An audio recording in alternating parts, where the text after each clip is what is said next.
Here's the only saga I want. Ooh. It's ridiculous. And Oh, wonderful. yeah. On your toes. Oh. What are they doing? This is. Wait, I'm They're going just to. doing a little bit of scissoring. stretching, baby. They're Just doing a scissoring. little bit of stretching.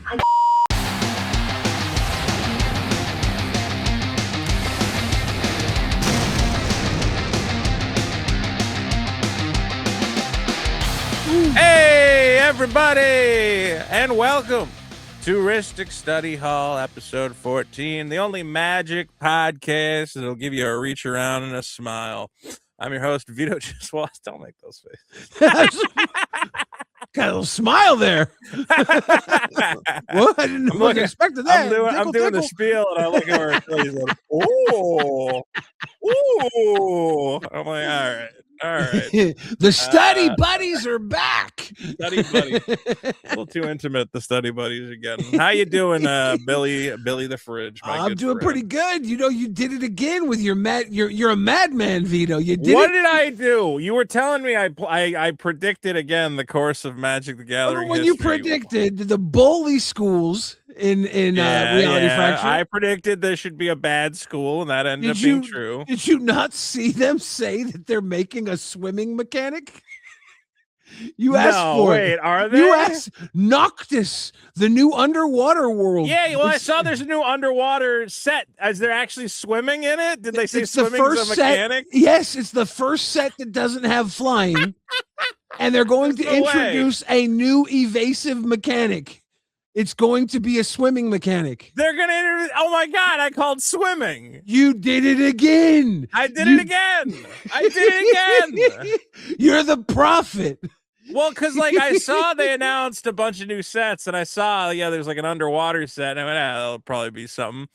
Swimming, huh? It's got to, if they don't call it swimming, I'm going to be mad. It's got to be flying, swimming, swimming, right? It should be. They insinuated it was a swimming mechanic, but they might name it something different. Yeah, what are they going to call it? Surfing? I mean, it would be underwater, so I submerge, diving, submerge, yeah.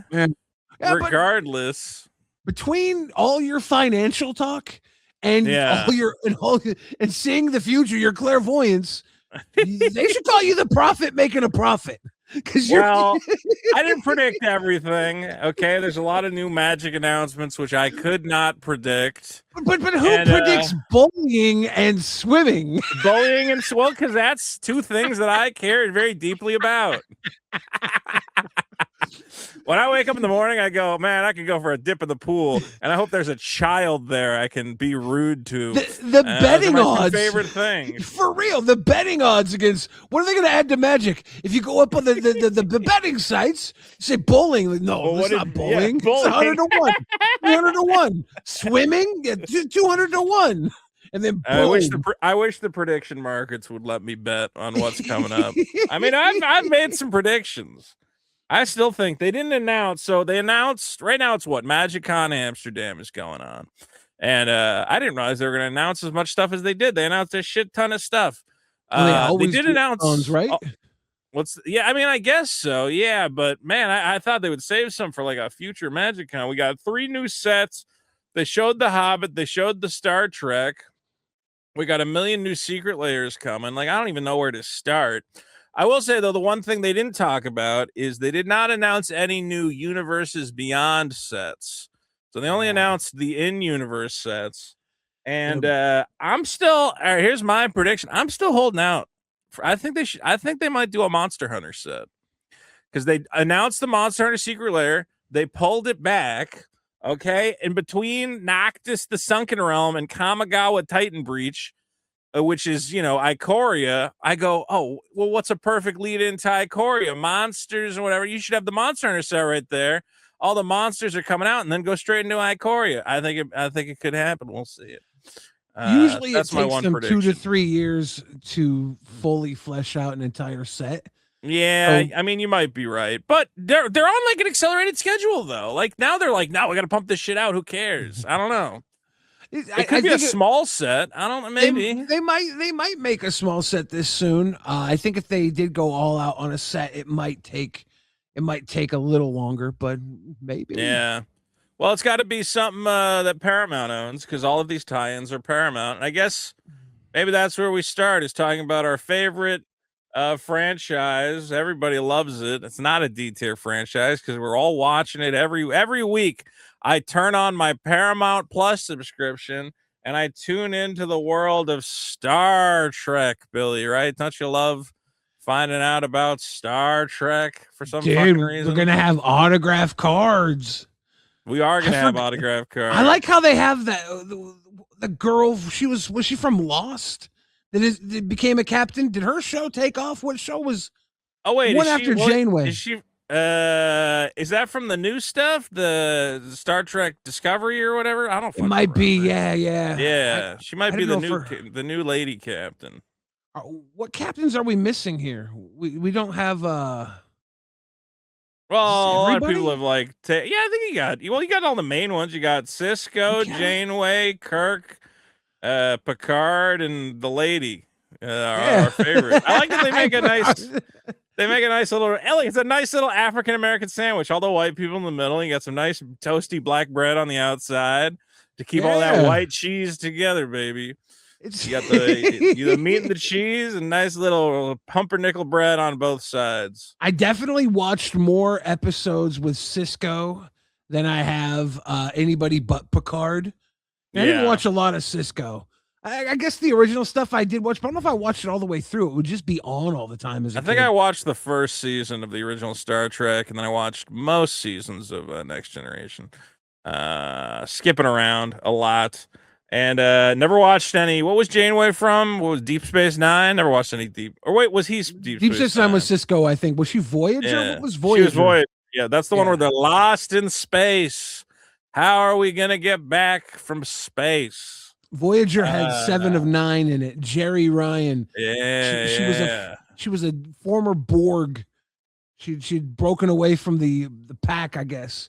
Borg Lady Queen. Borg have been described. She's pop man, pop machine. She's a Borg Lady Queen. All right, what do we got here? Let's see. Hello, Borg have been described as slivers, but for artifact creatures. I was actually wondering if they were going to try and jam slivers in the Star Trek set because remember Edge of Eternities had 2 sliver cards. It had the sliver special guest and a thrumming hive pool. Yeah, I said, "Are you guys going to do more sliver stuff? What's happening here?" And then they're like, "I don't know, maybe." Or maybe they'll show up, dude. They could show up in that Titanfall set, man. Monsters, man. Slivers invade Ikoria. Interesting. And causing trouble for all the robots. Interesting. Right, who is this guy who's going to tell me about? Who is this guy? I've seen him in other videos. I was watching the video. He hosts the weekly Magic the Gathering show. Yeah. Like, man, I don't know if you could pick a more NPC looking guy where you just go, and here's Johnny Magic to tell you about Magic cards. He's Johnny Magic. Right? He works on the inside, I'm pretty sure. I can't remember his damn name. Well, before we got started, is it Ian Rasmussen? Is that the guy? Maybe it's Ian Rasmussen. I don't fucking know. I was watching from 10 months ago. I thought he was on this one. Yeah. So I guess he's their guy who they go to just be a generic host or whatever. He's a pretty built guy. 13 was Magic the Gathering. But my second love, not too long after that, was comic books. I was working in a bookstore. I wanted to see Mark Rosewater run out in the Spider-Man jammies. That was one thing I wanted to get here. I'm trying to see. Mark Rosewater never left the Roseanne writing room. No, to all of you Magic fans out here, let's bring out head designer. They play the music for him. Rosewater. The Mood Swings theme song. Oh man, Billy, you got it. I got my Mood Swings. It's finally here. That looks like the most enticing pack of cigarettes I've ever seen. I know, right? Don't you want to smoke them if you got them, baby? Smoke them if you got them. Billy, do you want to know what my mythic rare Mood Swings were? Oh, yeah. These are just my filthy commons, pacifism. Who cares? Delight, garbage. It's about them mythics, right? Yeah. All right. Can I explain? Do you understand how stupid it is that this game has mythic rares? Like, Like this game is like a complete mashup of like we don't really know how to sell this. We thought maybe adding rarity to it would get people excited, but not Are the really. mythic rares at least very rare moods, like very rare emotions you feel? I guess they look the exact same as every other card. I got Idealism. Ooh, when playing this mood, you may play an additional mood. While in play, for each of your moods with dice in the lower left corner, remember this is a card game that does not involve dice except for scoring for some reason. Use the dice total in the top right corner or lower left corner, whichever is higher. So not only do you have dice on some moods have dice on multiple corners, and Mark Rosewater. You know what? This is not worth talking about at all, Billy. Let's get back to I got mood swings. My mythic rares suck. Apparently, there's like a signed card, like Mike Rosewater signs of cards. I did not get a Mark Rosewater signed card. I think he knew I was going to shit on his cards. He's like, not for Vito. Yeah, he said not for Vito. Send Vito the bad pack. Vito can have idealism. I will never play this. I don't hear anybody talking about this. Good on you, Mark. You made a game. All right, Star Trek. I mean, do we want who's talking here? Incredibly special weekly MTG. We have an amazing show for you today. It is the I'm gonna first try and look zap around this at as much as I Magic can. Gathering Star First Trek. look at Star Trek. So, Can you hear this, by the what is way? the first? Guys, is this guy Blake?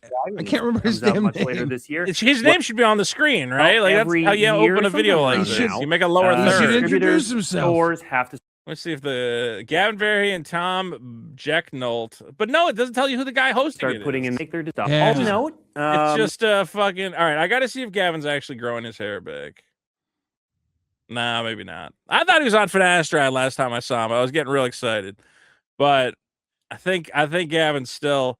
He's not. He's not making the haircut. Gavin, get a wig. You can. I don't know if you noticed. I've been doing wigs lately, and it's great. You've been doing wigs, yeah. I saw you. You can just. Have you seen my wigs? I saw you, and I didn't know if that was a punishment or something. No, Billy. This is my new look.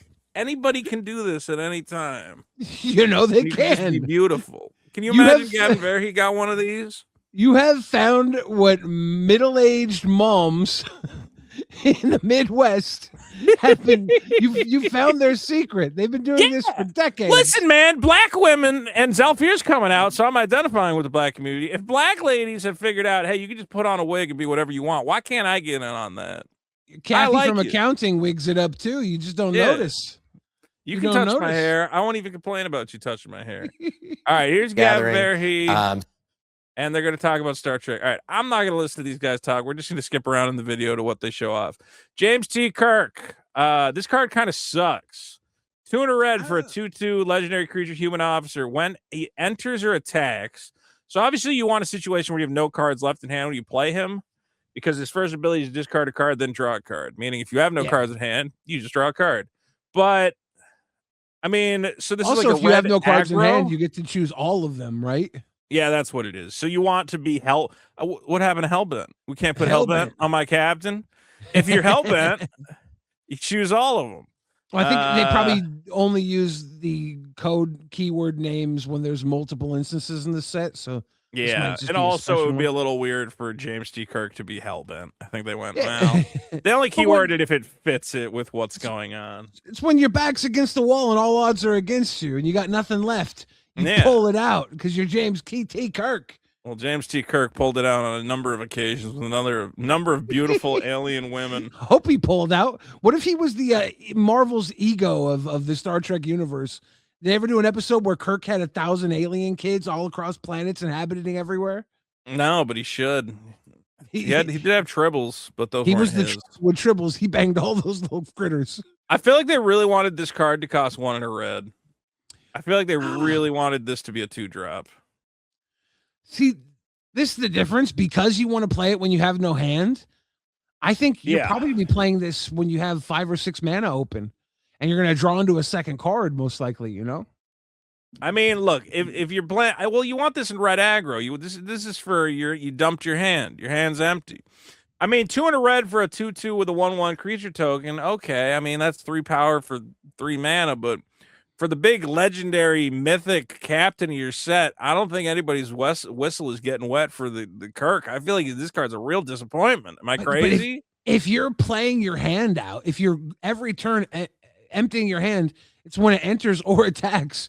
You're getting a creature. Your creatures are getting buffed, and you're drawing a card every turn. And That's the turn true. you play it. It is an attack trigger, which Yeah. I guess that means the first time he attacks, you got another creature coming to play. Makes it. If he's in a deck that gives all your creatures first strike, if he gives all your creatures death touch, if he gives all your creatures trample, then you're just going to be attacking. He fits in a lot of aggro strategies. I think the problem though with Magic is that, as we've learned, is if a creature needs a comes into play ability now. Every creature has a comes into play ability because all creatures are also sorceries, and he's got one. But it's not like if it said come down. Okay, let's put it this way: if one of the modes was do 1 damage to target creature, I'd be like, okay, this guy comes down and snipes a fucking orcish bowmaster. He should do 1 damage. Phaser shot, bam. Kirk comes down to the planet, bam. Okay. You're playing aggro. You drop a bunch of aggressive creatures, and then you drop Kirk down. Your hand's empty. You get another creature. All the creatures you just played get +1/+0. You draw a card. If he has haste, you do it again. You know, if somehow have given him haste, then you draw 2 cards. I just don't see it, man. I'd rather it's a 2/2 body. What am I doing with a 2/2? What's the 2/2 gonna do for me? I don't care that he's making a bunch of other. I got a lot of guys that can make. He's gonna be a 3/2 when he attacks. I'd rather play a Hera Parent for 1 and a white and make more bunny rabbits. I think bunny rabbits are better than James T. Kirk. All right. I think this card sucks. What do I know? He draws bunny rabbits. He does. Well, maybe he goes good with bunny rabbits. You're skinning the bunny rabbits to be the trouble with tribbles. You just built the deck. I hate to say this, we know there's going to be a tribble card, and knowing what I know about Magic the Gathering, there will probably be 3 or 4 tribble cards because these idiots can't help. I'm surprised they didn't spoil the tribble card. I guarantee right now, Mark Rosewater is looking at a card that's called like Tribble Storm. You know, put a tribble into play for each spell you cast this turn. And right now, Mark Rosewater is frantically giggling, going, "This is the best thing I've done since Holy Cow!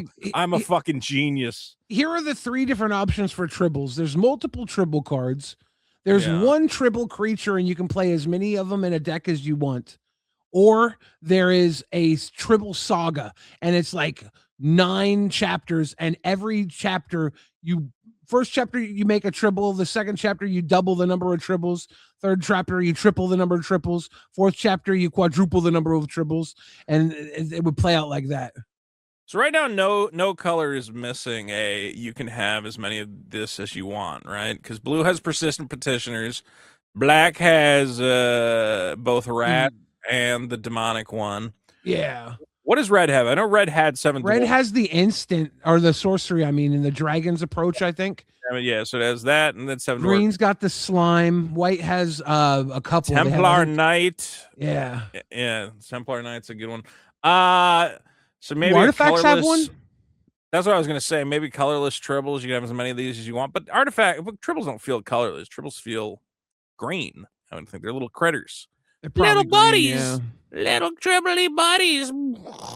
It'll be some dumb enchantment. It'll be a dumb enchantment that says at the beginning of your turn, put a counter on this, and then put a number of tribbles into play. Equal number of counters on this. Whenever a creature dies, put a counter on this fucking thing and make 1,000,000 tribbles. Here's Captain Catherine J. I'm sorry, we have 8,000 sets to talk about, Billy. So let's go burning through these things.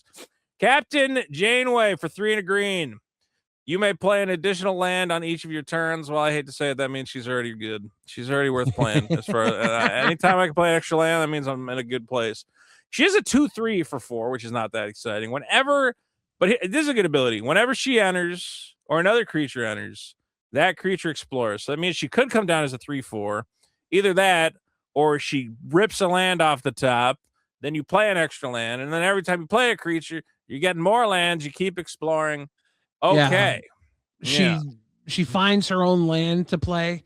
That's or she buffs every person on your team. Explore is definitely the mechanic you want to give to a captain in the Star Trek universe to go boldly go. That's They a good boldly point. go. Explorer is a good mechanic. It's about as I will clever say- as giving the connive to the villains in the Marvel episodes. Yeah. Okay, but Kirk gets to be on the planet. He's ready for a big fight, and he's like he's saying, "Hey, captain's log, blah blah blah." And then Janeway's just sitting in a chair and drinking some coffee.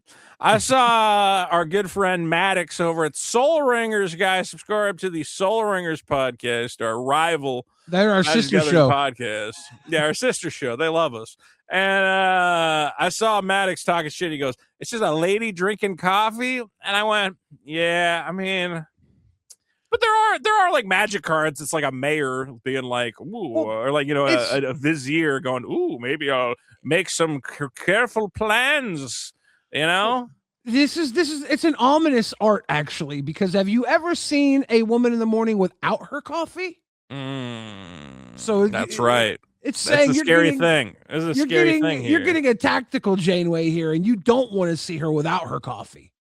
Now we're seeing a couple different frames. So we got the regular frame, classic Enterprise. So this will be for, I guess, the 60s, 70s. What is it, 60s? The 60s, yeah. It came out in the 60s. Yeah. So you're gonna have the 60s frame. This will be for your classic Trek guys. Actually, I don't hate this frame. I don't love it, but it's like it fits and it does have that like retro feel to it. Yeah, I like that they made. You see this? They got a little Enterprise here to make room for the logo. That's kind of nice. That's cute.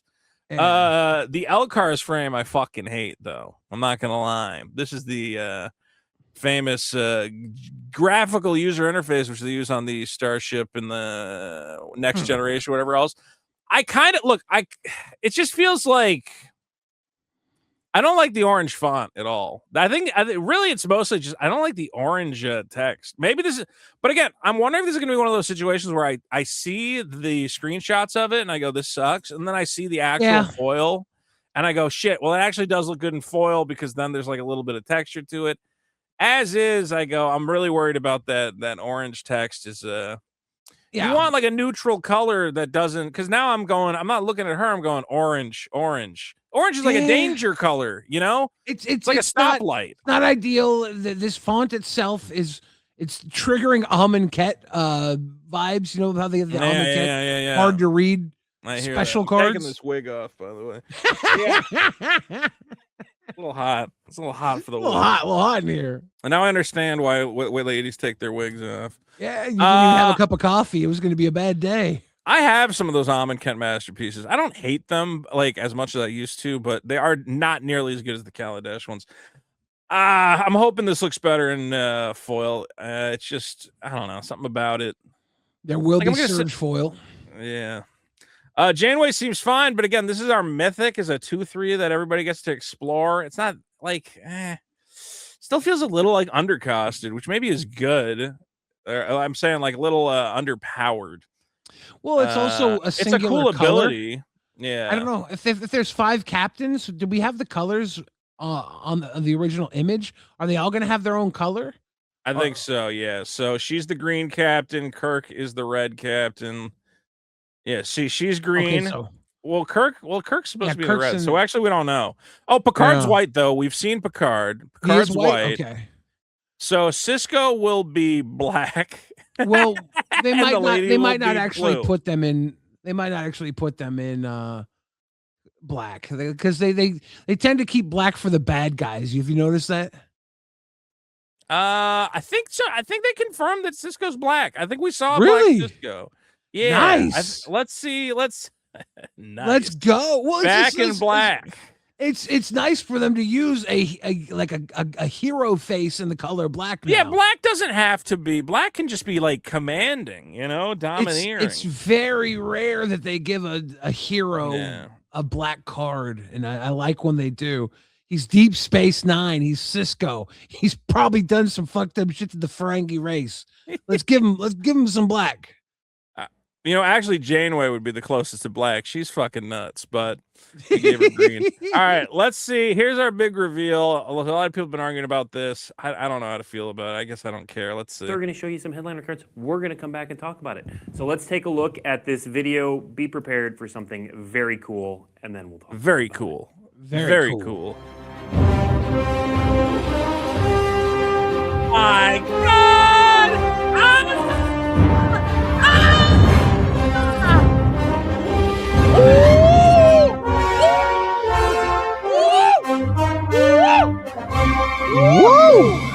There's going to be 7 autograph cards. Yeah. So look, I'm assuming they got Patrick Stewart. I don't know why they're saving it. Oh, I'm sure they did. Yeah, it's who are the living legends, right? Well, Patrick Stewart. I would be surprised if they don't get Sulu, man. Everybody loves fucking Sulu. That guy probably got Sulu cards. Do you think they have all the captains, or do you think that they?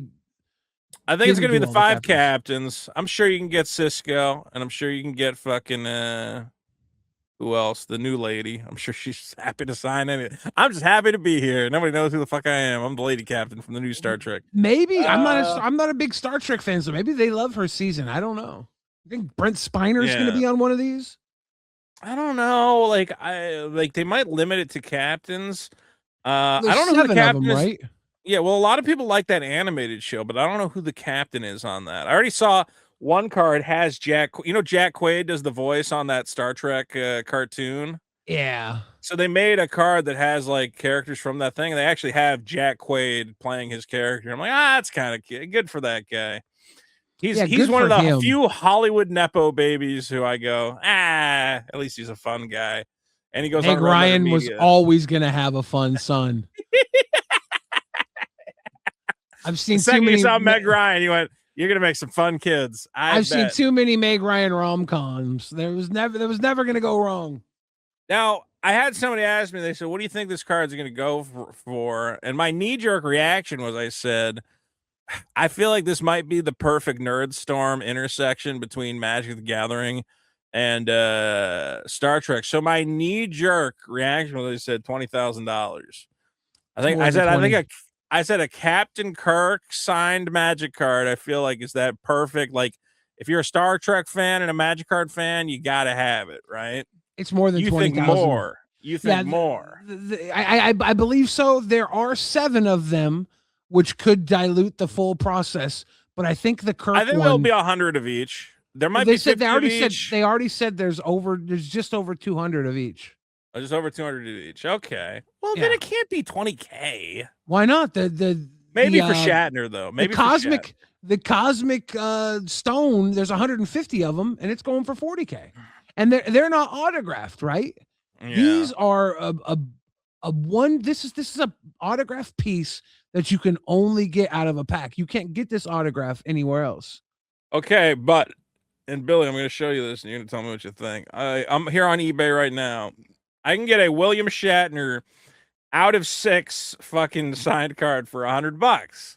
But again, it's not a Magic card. It's just a picture of Picard. It's actually not even a Star Trek card. He's not allowed to say Star Trek. So it's going to be interesting. But I guess I go, if you're a Star Trek fan and you want some William Shatner signed stuff, you can probably just get some William.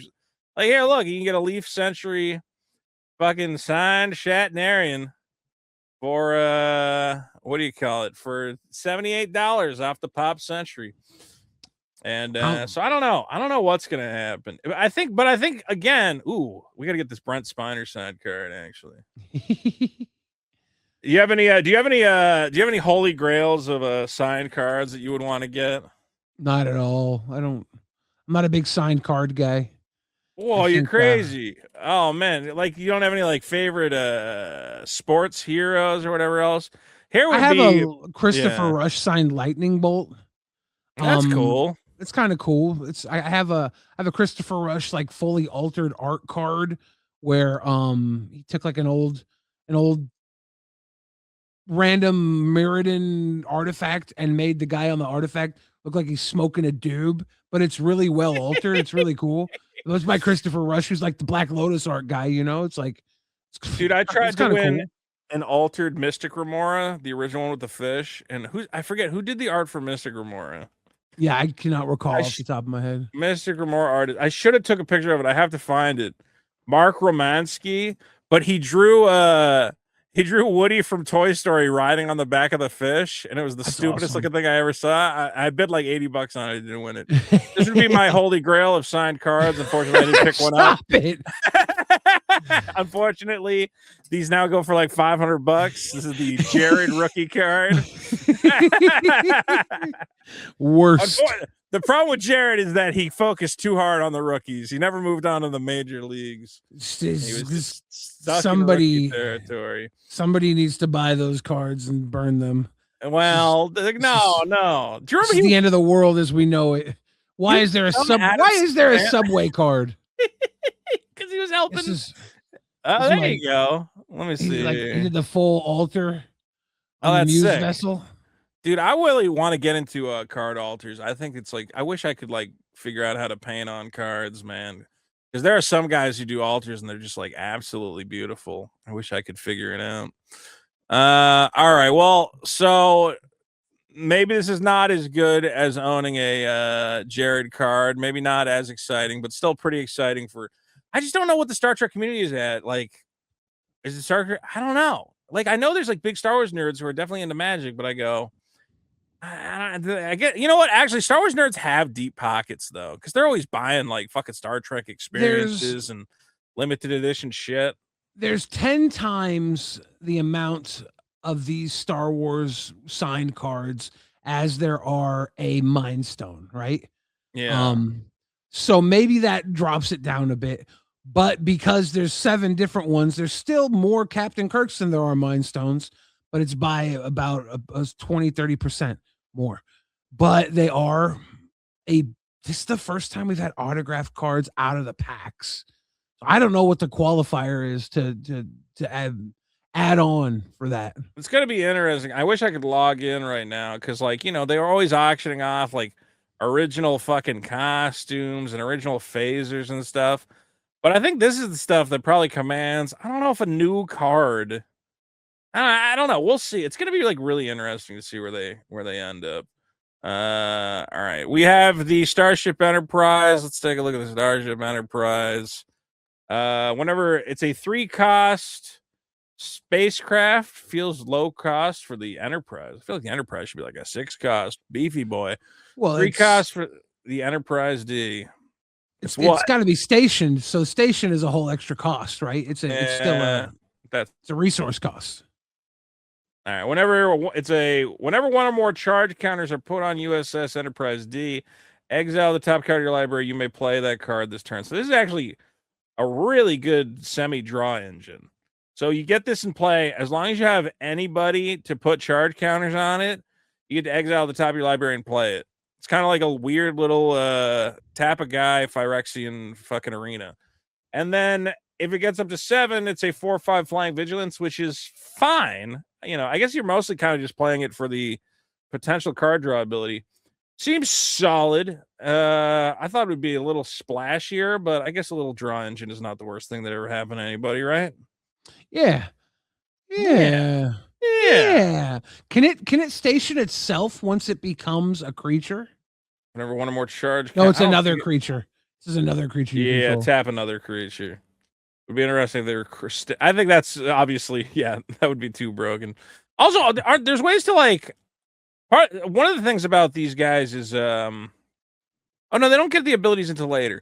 I was wondering if like animating this would be good, but no, because it's not like a vehicle. Because when you animate a vehicle, it like is a 6/6. I don't know if this becomes a 4/5 if you.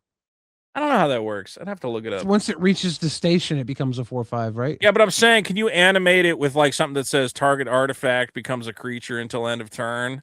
You know, and then does it have the 4/5 or does it just? It might. I don't know. Yeah, I don't know. Yeah, 7 and 9. I hear a lot of people talk about this card. Whenever you face a dilemma, draw a card. You face a dilemma as you choose one or more modes for a spell or ability. So I don't know which card you use to draw this or to break this. Well, but you know, if you have like the like Doctor Who villain deck was full of dilemmas, right? Was it? I don't know. It was all about dilemmas. It was red, black, blue. So this would slide in there pretty easily. I mean, the one that pops into my mind, like you want a way that you're doing this constantly. So you want like those enchantments. Like there was like a Sylvan something or other in Foundations. It's like a green one. You know, at the end of your turn, choose one, put a +1/+1 on a creature, or you know, put a raccoon into. I don't know.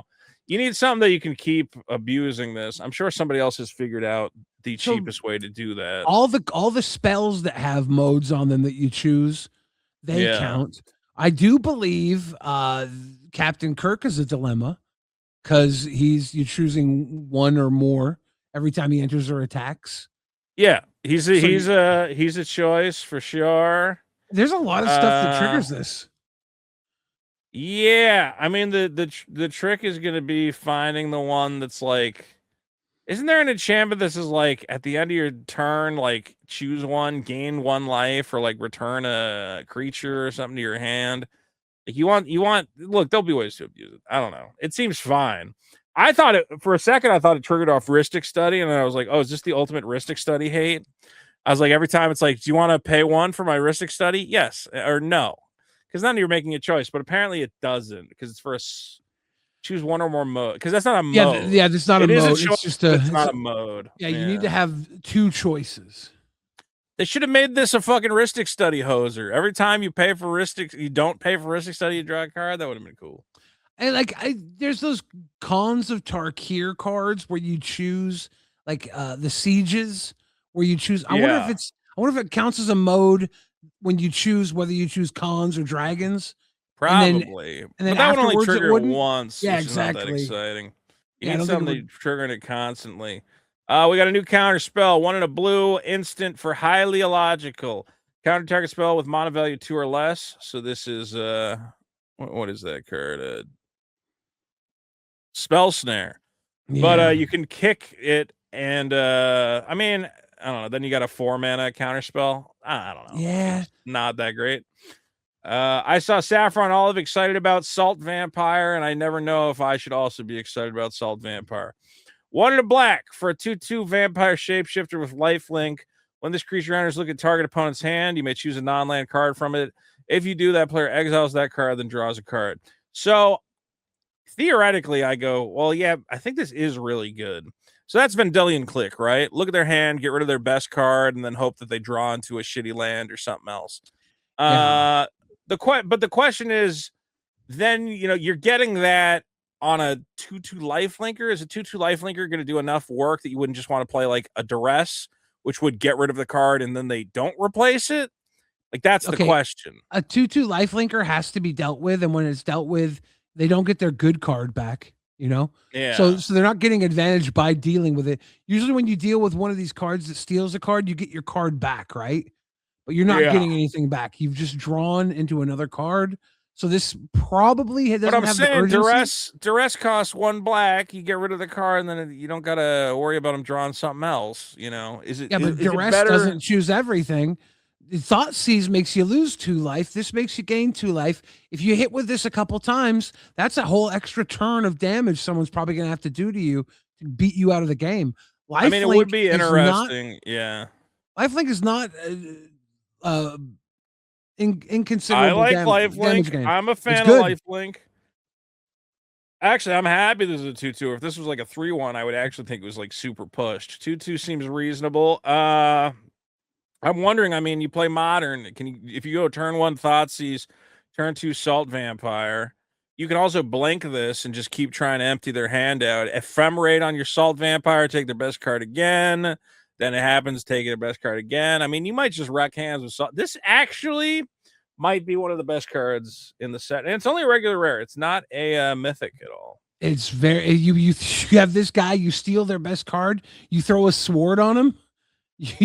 Put a sword on that guy. Put a jet on that. Hey, put a jet on that there. Yeah. Ooh, you're running the board.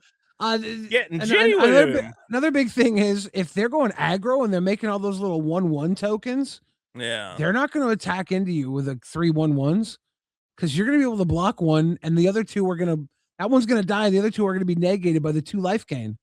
I will say that I want a Surge Foil Classic Enterprise of the Salt Vampire. I wonder if this is good enough for my Edgar Markov deck. I'm not sure.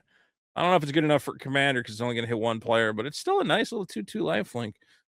We got Sagas back. I guess everybody just loves fucking Sagas. Well, they always come out in these Universes Beyond sets because they have their own stories. They tell a little story. Remember that time Kirk and Spock were having a fight?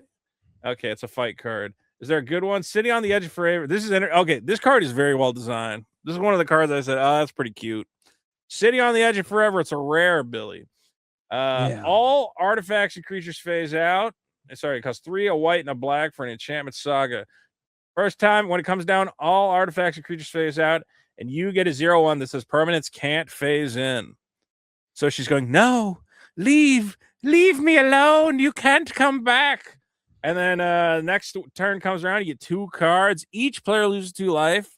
So this is actually good in Commander, man. You just kind of slow the board down, get yourself, you go, hold on. Everybody calm down. I'm going to draw some cards. Y'all going to lose some life. And then there's 3, sack a creature token. You don't have to sacrifice her. If you're running a little token thing, I'll sacrifice a spirit. All you guys are, you got to figure out how to deal with her. I ain't getting rid of her. My creatures are phased out. I'm going to kill her so quickly. Well, You I know won't you get want to sacrifice her. Well, she is going to be a target, but I could hide her. I could heroic intervention her. You better protect your chick. I'm a protector. She's a beautiful lady. I like her. Here we got Dr. Beverly Crusher. This is interesting. She's a white mythic. We got Bev. All right. See, you said ooh, but I got to be real. I haven't seen her yet. Yeah, but they could have gave us a sexy. Do they have Beverly Will Wheaton Crusher. yet? They could have. Oh God, that's gonna be one of the signed cards, isn't it?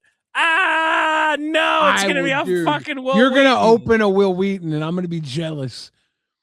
If you gaining life causes a triggered ability of a permanent you control, trigger that ability. It triggers additional time. Whenever you gain life, put a +1/+1 counter on Dr. Crusher.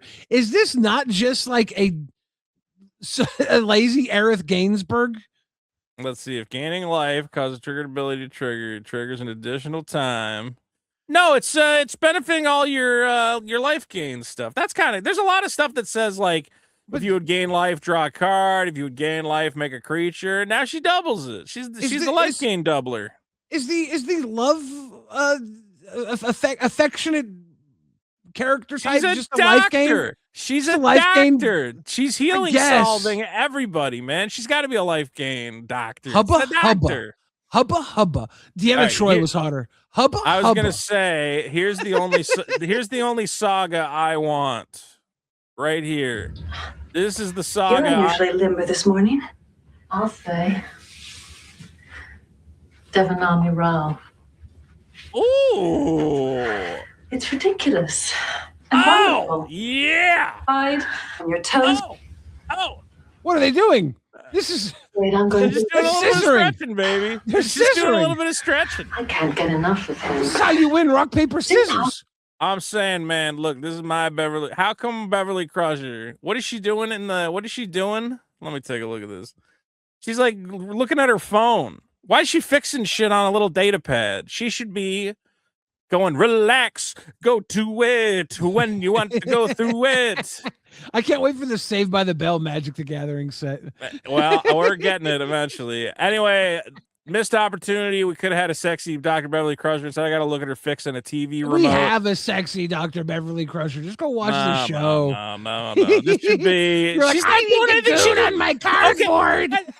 At least fucking Janeway's looking at me with those bedroom eyes, being like, "Hey, maybe we get a coffee. You want some coffee too? I'll make you some coffee." Yeah, she's just made a post-coital cup of coffee. This is sexy. This radiates a certain feminine domineering energy. And then Beverly Crusher's going, "Oh, my Game Boy's broken. I gotta fix my Game Boy so that so my son has something to play." Hot doctor wife fixing a Game Boy? I'm turned on. She could have been sexier. That's all I'm saying. Crystalline Entity, 8 cost, artifact flyer. When it enters, if you cast it, destroy all non-artifact creatures. That's cute. You can't reanimate it. Okay. What else? There's Cisco. See, Cisco's on a black saga. Does that mean he's a black creature? In the pale moonlight. Wow. In the pale moonlight. That's an interesting. That must be the name of an episode. Yeah. That's an uncommon. I don't want to talk about no uncommon. Okay, we got to talk about this. Here's the intro to the most controversial Magic card of all time. I think this is stupid.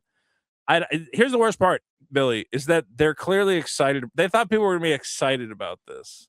Now they made it a big part of their keynote. They go, "We got a big special surprise for you."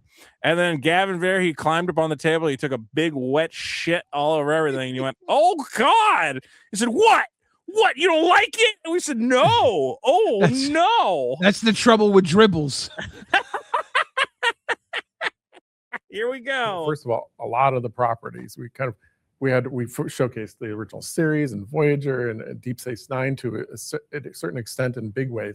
But here we lean into a lot of the movies, a lot of the different eras and episodes over here. So it sounds like they're doing like bonus sheet cards, and the bonus sheet cards are not from it's going to be like Kelvin Universe and like weird other properties. So all the bonus sheet cards are going to be from outside the main canon. It's going to be like weird comic books, and that's probably where you're going to get your fucking whatever that animated show is called. Anyway, so here we go. We're showing it in a way that is like kind of a movie poster style, like little vignettes of moments from the movie or a scene to kind of tell a full story. You know what's great about this is that you can tell Gavin's excited because he's going, finally some fucking Vulcan representation for me and my people. Because this man has the Vulcan head shape. Come on. Gavin is evolved. He's an evolved human. He is. He's got that, yes, Captain. That is highly illogical. We must print more bonus cards.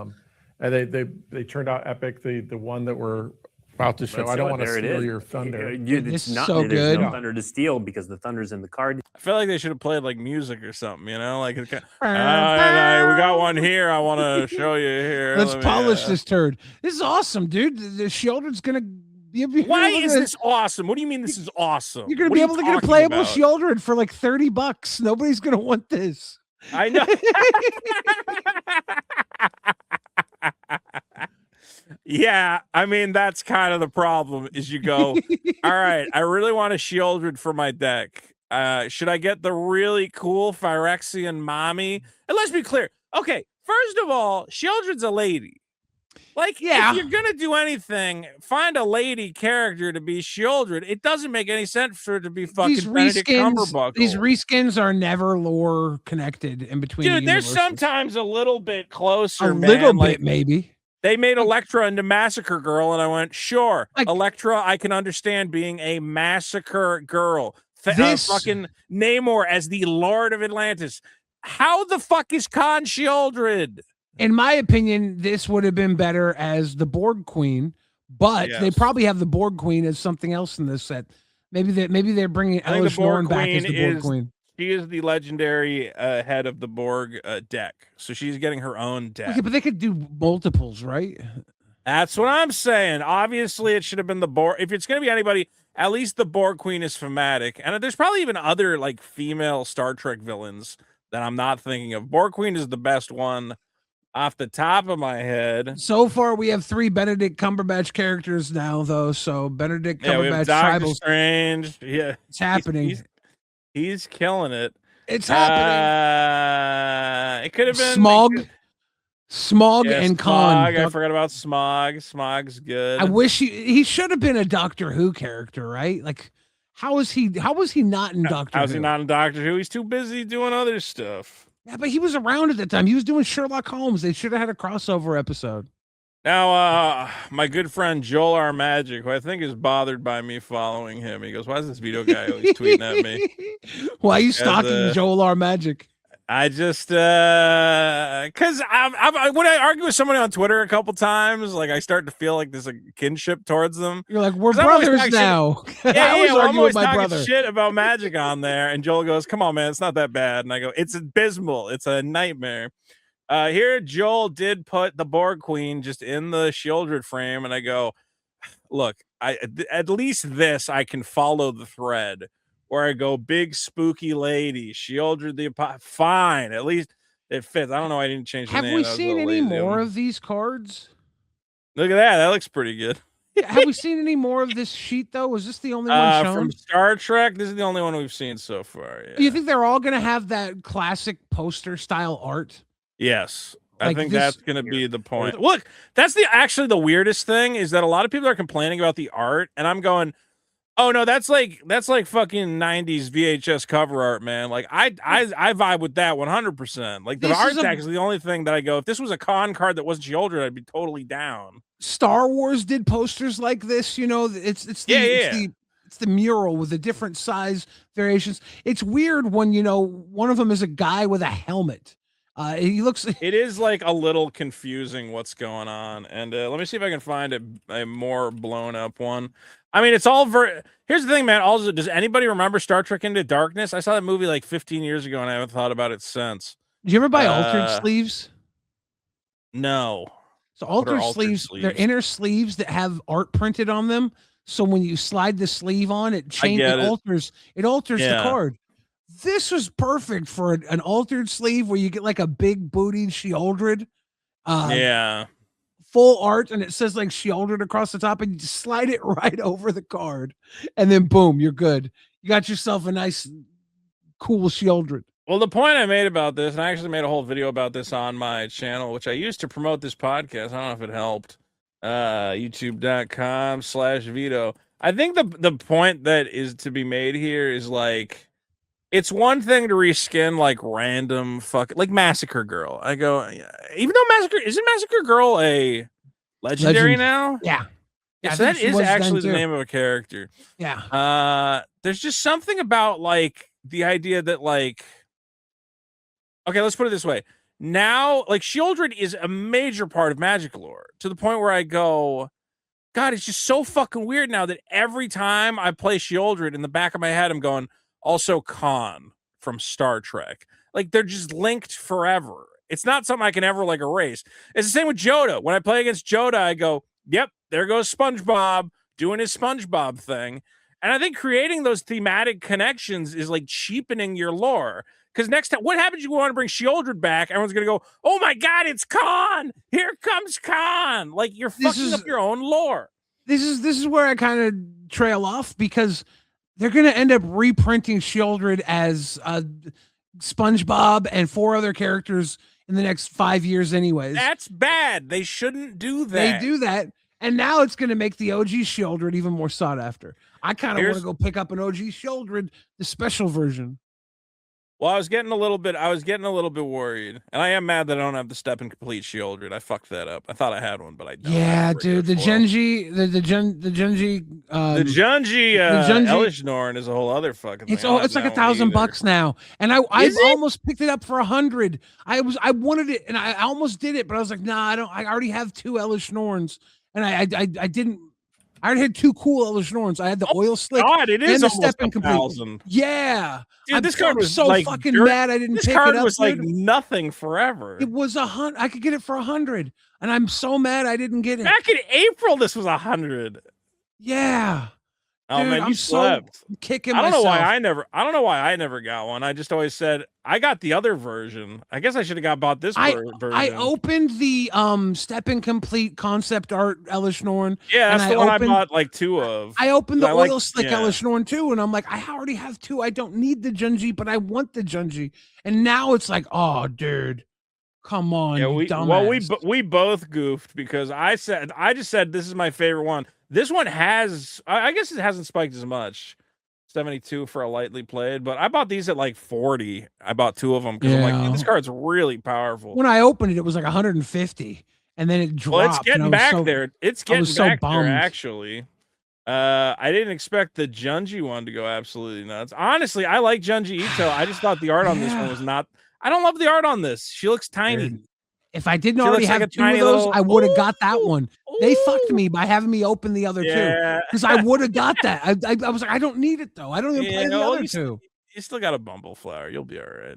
True. You do have the and Bumble's up like at $1,200 or something. Here's the let's check the price of Billy's Bumble Flower part of the pod. Jesus fucking Christ. $1,500 for the cheapest one. You got a month worth of rent and a Bumble. Somebody paid $1,750 for a fucking Bumble Flower. Yeah, you can't be too upset, Billy. You have literally one of the top. This might end up being like a $5,000 card. I think these. We talk about it all the time, but I think a lot of this stuff is in far shorter supply than people want to talk about. But Khan will be in wide supply because nobody wants this cock-sucking card. It sucks. We got the Shocklands back. I saw people saying the reason they're doing this is because, remember, they pushed sets around. I forget exactly why. But the way it was, all the shocks were going to rotate at like different times, but now since Star Trek, they don't have to worry about it anymore. I just go, oh my God, dump your fucking Shocklands. These are going to be $1 now. Yeah, they're boldly Blueprint- going where Shocklands have never gone before, the bulk bin. Yeah, going straight into fucking garbage. Get rid of your shocks. And then the weird thing is, I saw people going, "Oh my God, these full art Shocklands in space! I have to get these full art Shocklands in space." And I go, "We already have those, and they looked better the first time." Okay, what's the Yeah, one I they're like? way The better. dude, The infinitely Infinity better. ones. The Infinity ones are insanely cool. The Godless Shrine, just a fucking black void of welcome to Death Planet or whatever the fuck. Well, Okay, you know these what are is cool so though? good. When Star Trek players come to play Standard and they have their Star Trek decks, they can get those space lands to put in their Standard decks. Again, I don't think this art is not nearly as good as the ones from Infinity, and also I think this Elkar's border, all I see is orange. When I think of a breeding pool, I don't go orange, my favorite Magic color. I think you just go, dude, make it just white text. Like, come on. I love how they're textless, so they read out like dual lands. It is interesting that they're completely textless, yeah, and they're not, yeah. Well, that's the other thing is like you could just white out Blood Crypt and just fucking put in the word Badlands. Who's gonna stop you? Yeah, just get a Sharpie and have one of those graffiti kids write Badlands over it. That'd be cool. But I'm one of these guys, man. I never understand when people go, "Oh my God, textless shocks," and I go, I like having the words on the card. Call me crazy, but it makes you feel like a card, you know? Yeah, I would put I don't know any textless one. I have a textless Lear, and even that I go, this card is too complicated to be textless. I probably shouldn't have got the I would have put the smallest line of rules text underneath the land, swamp, mountain line. I would have just lifted it by like a centimeter or half an inch. Dude, you could have made it like almost like reminder text size. Yeah, just like right down below. And like at least then, I don't know. As is, I go, I feel like a game piece should tell you what the game piece does. I mean, it doesn't really matter either way because like people know by now, and if you don't know, someone will the person you're playing will tell you. It matters to me, man. It matters to me. If both people don't know, boom, you just got to gain 2 life spell. Yeah. Well, that's why whenever I try to sell Japanese Shocklands, I go, the coolest thing about this is you just tell your opponent, you go, yeah, that's a Bayou. It's a Necroma. Yeah. You're like, I don't think that's true. And you go, no, that's how it was printed in Japan. So we are going to get 5 decks. You're getting a Kirk deck. Oh, no, these are welcome decks. Sorry. The welcome decks are the ones they give you away at the stores for free. I have some Spider-Man ones. The problem, I didn't think they were going to do welcome decks anymore because the last time they did welcome decks, everybody ended up scalping them. Did you ever get one of these? I did not. Spider-Man. I had a buddy send me these. Yeah, those are and good. Actually, yeah, they had like some like unique cards in them. The Miles Morales is just actually solid. He comes down, puts plus ones on everybody. I picked up the Miles Morales. I had to have one for a deck. Dude, he's good. He's a good +1/+1 buddy. There's also I think I sorted her into here. Ooh, you got the Gwen? No, I got the Lyra. Do you know Lyra? She's like $8 in the foil. Is she uncommon? Spider-Man. She is uncommon, but like I it's think uncommon. I have a couple of her. So you can only get her out of the collector boosters. But she's just really good. Whenever you draw a card, put a +1/+1 on a target creature. That's like really abusable. I should put her in Bumbleflower. Yeah, she's like, if you have a +1/+1 counter, draw card, anything deck, she just like goes. So she was in those welcome decks, and that's why everybody ended up. They were supposed to be to teach players how to play Magic. It's like, oh, here's a new deck to get into it, and the scalpers just took them all. Picard gets a stupid card. Whatever. Everybody's getting a card. What does the Borg Queen do? 4 and a black for 1/4 artifact creature you control +2/+0. When she enters, assimilate target creature card from an opponent's graveyard. Put it onto your battlefield with a +1/+1 counter. It is a Borg artifact creature and loses all other creature types. So assimilate just means turn it into a Borg and put a +1/+1 counter on it. Well, it's assimilate target creature card from an opponent's graveyard. It says from an opponent's graveyard. So does it have to be from a graveyard? I guess it. Does assimilate always come from an opponent's graveyard? Or can you no, it could probably come from your own graveyard. Does it just mean gain control, or like can you assimilate something on the board if the card's typed out differently? Could it be like when Borg Queen enters, assimilate target creature and opponent controls? And then the fact that in fucking parentheses it says put it onto the battlefield under your control, The only other way you could assimilate it would be out of their hand, you know? Well, you couldn't 'Cause, assimilate something if in that's play. the reminder text. No, because then I don't think you can change the if this is the definition of assimilate. I don't think you can simulate something that's in play. I don't fucking know. None of this matters. Here's another Yeah. Kirk. He's a menace 4/3. Whenever you attack, you can draw cards off Kirk. Okay. And then here's going to be your decks. These are $75 each. And of course, they're doing super shiny special deck. You get Picard for the Federation. You get Spock for the landing party.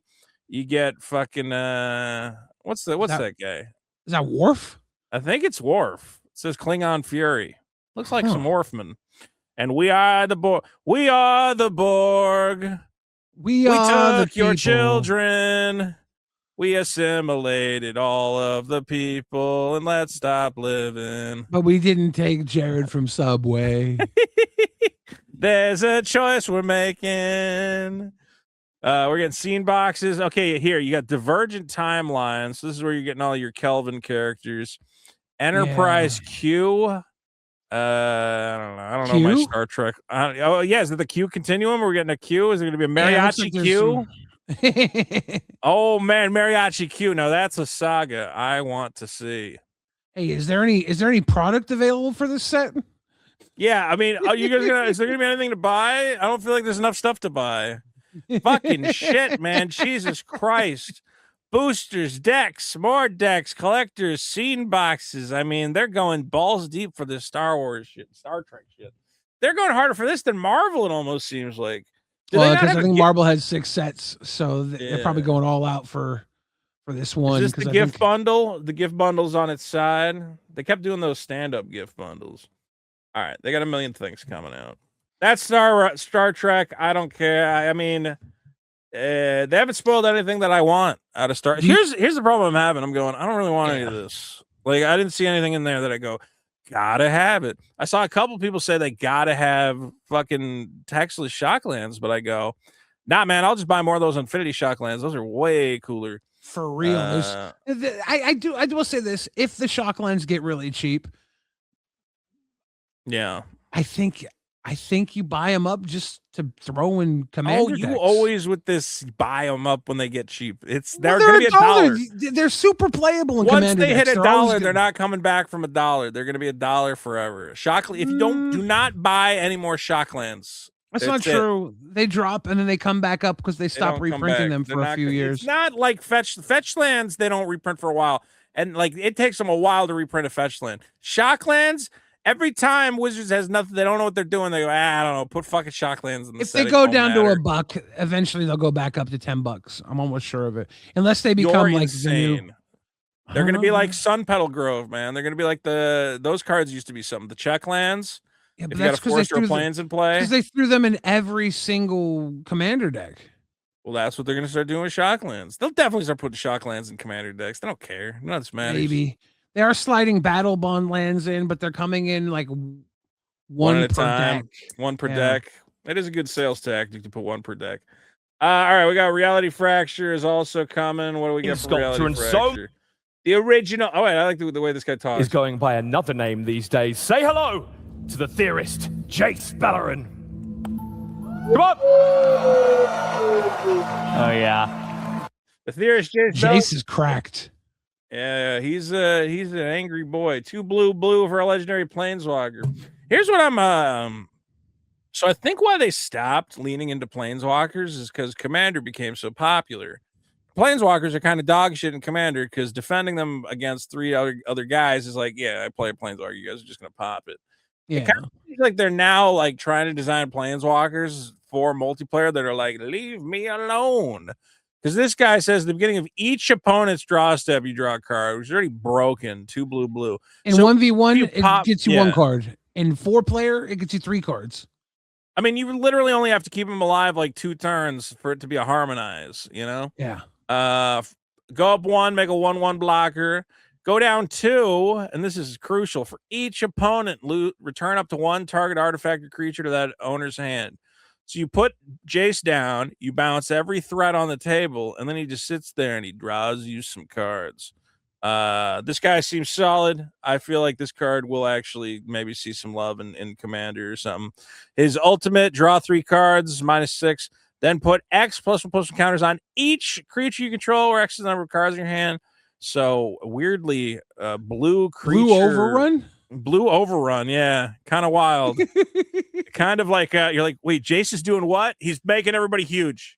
Jake's, How? He's putting +1/+1 counters on everyone. You go, a mono blue planeswalker is put +1/+1 counters on everyone? What the fuck is he doing that?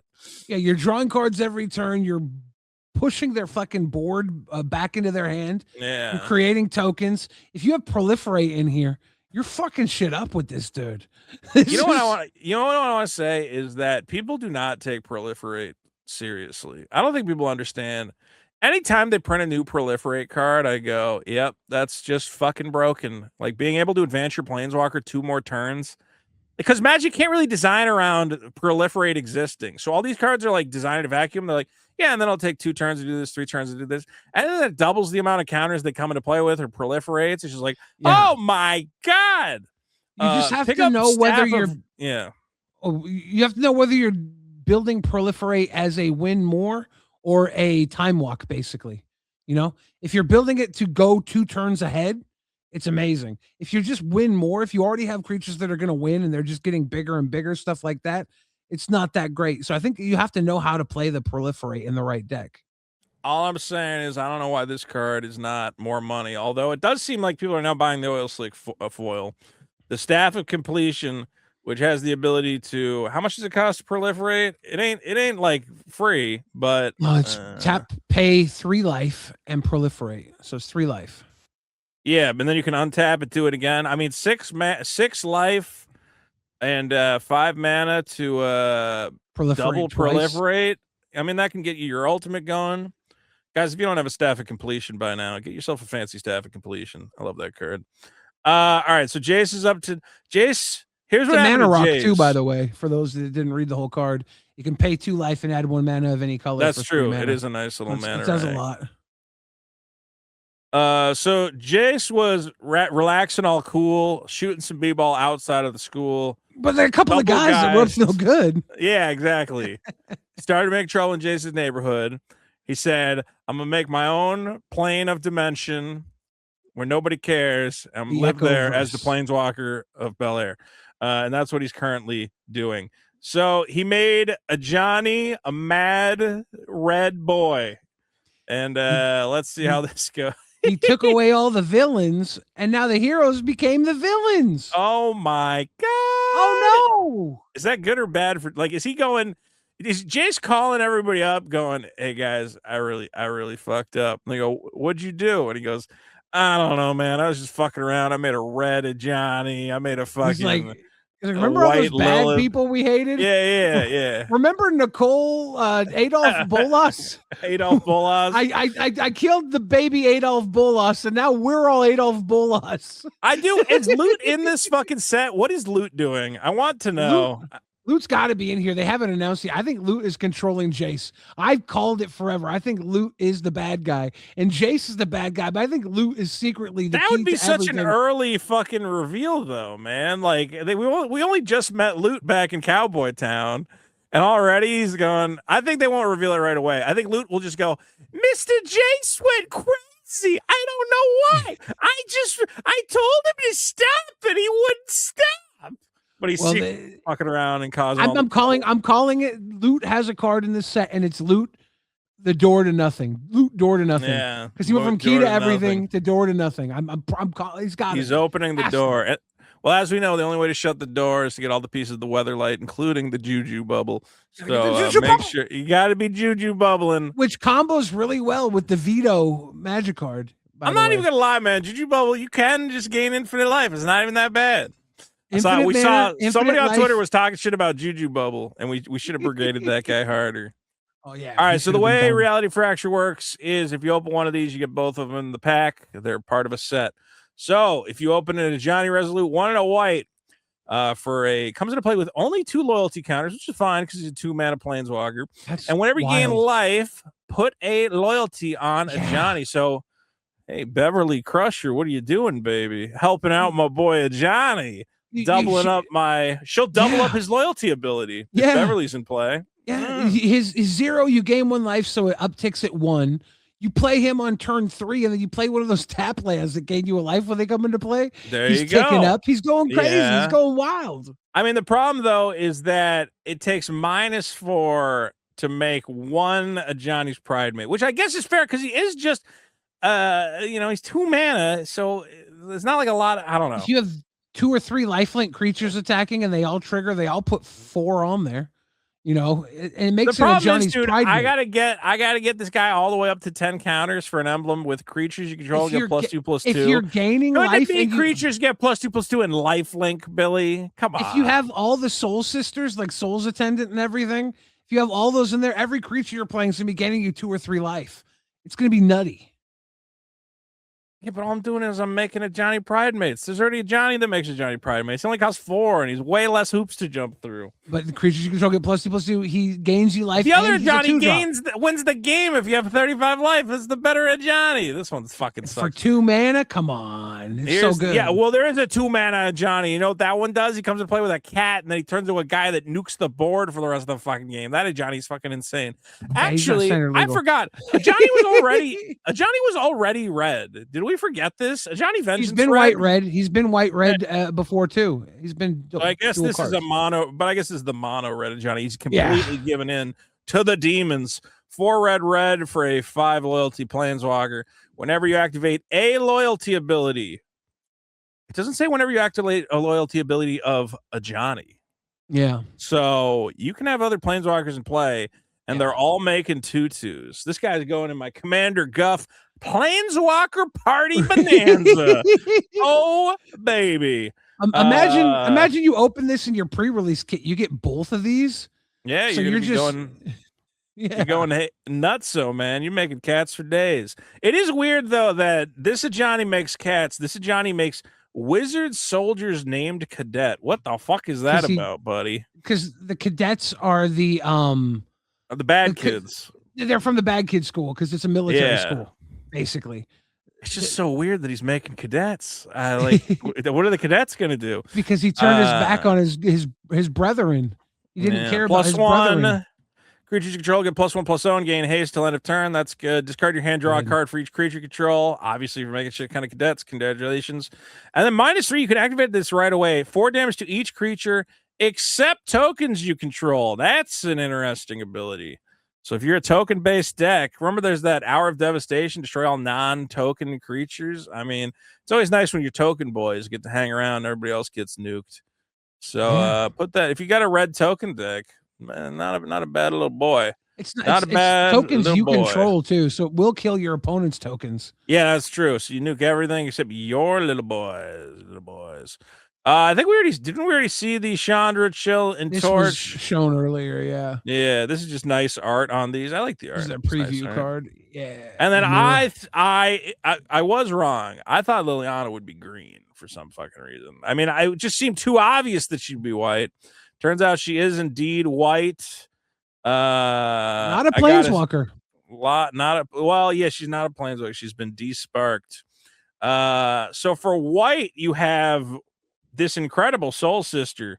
White, Liliana the Faultless, 1 cost, 1/1 human cleric. Whenever another creature or planeswalker you control enters, gain 1 life. So it won't trigger off your opponent's creatures, but it'll trigger off yours. But then she's got some fucking Mother of Runes shit going on. Pay 1, discard a card. Target creature or planeswalker control gains hexproof until end of turn. Wow, this is a rare. This isn't even a mythic. I mean, I'm going to put this in so many decks. This is fantastic. This is a protection has a cost. Staple. It has a cost. It costs mana and a card to protect. Yeah, but I'm getting a Soul Sister, man. I like Soul having a Soul Sister. No, it's very good. It's very good. Yeah. I'm going to probably throw this in a few decks too. Any life gain deck she goes in, any little dinky life gain deck. She could head a mono white Soul Sisters deck. Throw the that's true, dude. Having a 1-drop little life, dude. Having a Soul Sister as your commander, that's kind of cool. Liliana the Repentant for 1 and a black. She's a 2/2 human warlock. Whenever another creature or planeswalker you control enters, mill 2 cards. I like that. We need some mill support in standard. Exhaust, 5 and a black. Return target creature or planeswalker from the graveyard to the battlefield. Put a +1/+1 on Liliana. Not crazy, but I think as a little mill engine, she's not the worst. Well, she's a mill engine that also is going to bring something back from the graveyard. Yeah, for 6 mana. But I mean, late game, you play her for 2 mana. You bring her back. How about for 4 early mana. game? I play the Soul Stone instead because that also costs 1 and a black.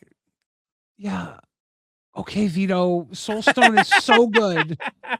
This isn't bad though. This is a nice ability. It fucking sucks. You're gonna be filling your graveyard, and then you're gonna have a. She might see a little bit of work in standard because we need some mill support, and she can mill, so that's good. Play her with all the little black creatures. Garrick is back. I don't follow the Magic lore at all. What happened? Garrick got cursed at some point by Liliana. Yeah, I think he took the heat off of her when the chains veil. He's wearing the chain veil. Evil. Yeah, he likes it. He likes it. He likes it. He likes it, Billy. He likes it. I haven't seen this yet. So. All right, well, here you go. You got a black Garrick, you got a green Garrick. Here, let's hear what Mark Rosewater has to say. I'm excited. See more cards? Yeah. Okay, let's show him Garrick. I want to see it. Put Garrick up on screen. They're not even taking the bait. They know. They know what you're up to. They're calling Mark out on his bullshit. We got Garrick Vale Butcher. he pulled that. He is a bullshit. He is a bullshit artist. He pulled it like 3 or 4 times during this. Well, yeah, because you're going. What are you gonna do? Not show us the card, Mark? What do you need me? Do you need me to? Do you need me to? There you go. There's your fucking applause. Just show us the fucking cards, Rosewater. Come on. What do you want from us? It's not your show. It's show us the cards. They're both 5-drops. They're both 5-drops. 3 black, black, 3 green, green. Here's the black one. It's got 5 loyalty counters. If a creature an opponent controls would die, exile it instead. Up to for a +2. This is great, actually. It goes up to 7 loyalty with a +2 ability. Target creature I'm sorry, -4, -1. So I thought it was -4, -4. But it'll nerf a guy or kill a little guy. For -2, each player sacks a creature of their choice. If you sack a creature this way, you get a 4/4 beast. That's pretty asymmetrical. So you sack whatever, some little rinky-dink zombie, you get a 4/4. They just lose their guys. And then his -3, which you also use right away, is each opponent discards 2 cards. For each opponent who didn't discard 2 non-land cards this way, you draw a card. Like 90% of the time, you're probably going to end up drawing a card off that. I could see this getting some play, man. This does a lot of work in a lot of different ways. Very comes out, kills a guy. Then after you kill a guy, you can decide if you want to empty their hand next turn or if you want to keep ticking them up. It's up to you. Yeah. The green one's weird. The green one's good, though. I don't think it's good for standard, but it seems like a good commander guy.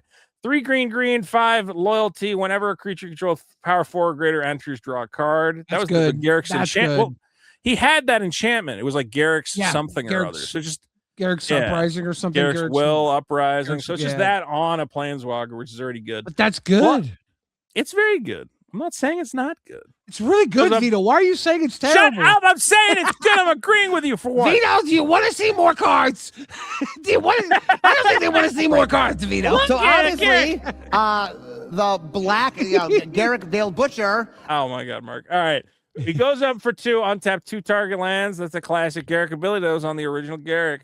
For -3, you make a beast creature token with trample. So this one will make you a beast out of killing a guy. This one just dumps one on the table. But remember, draws a card when that beast comes into play.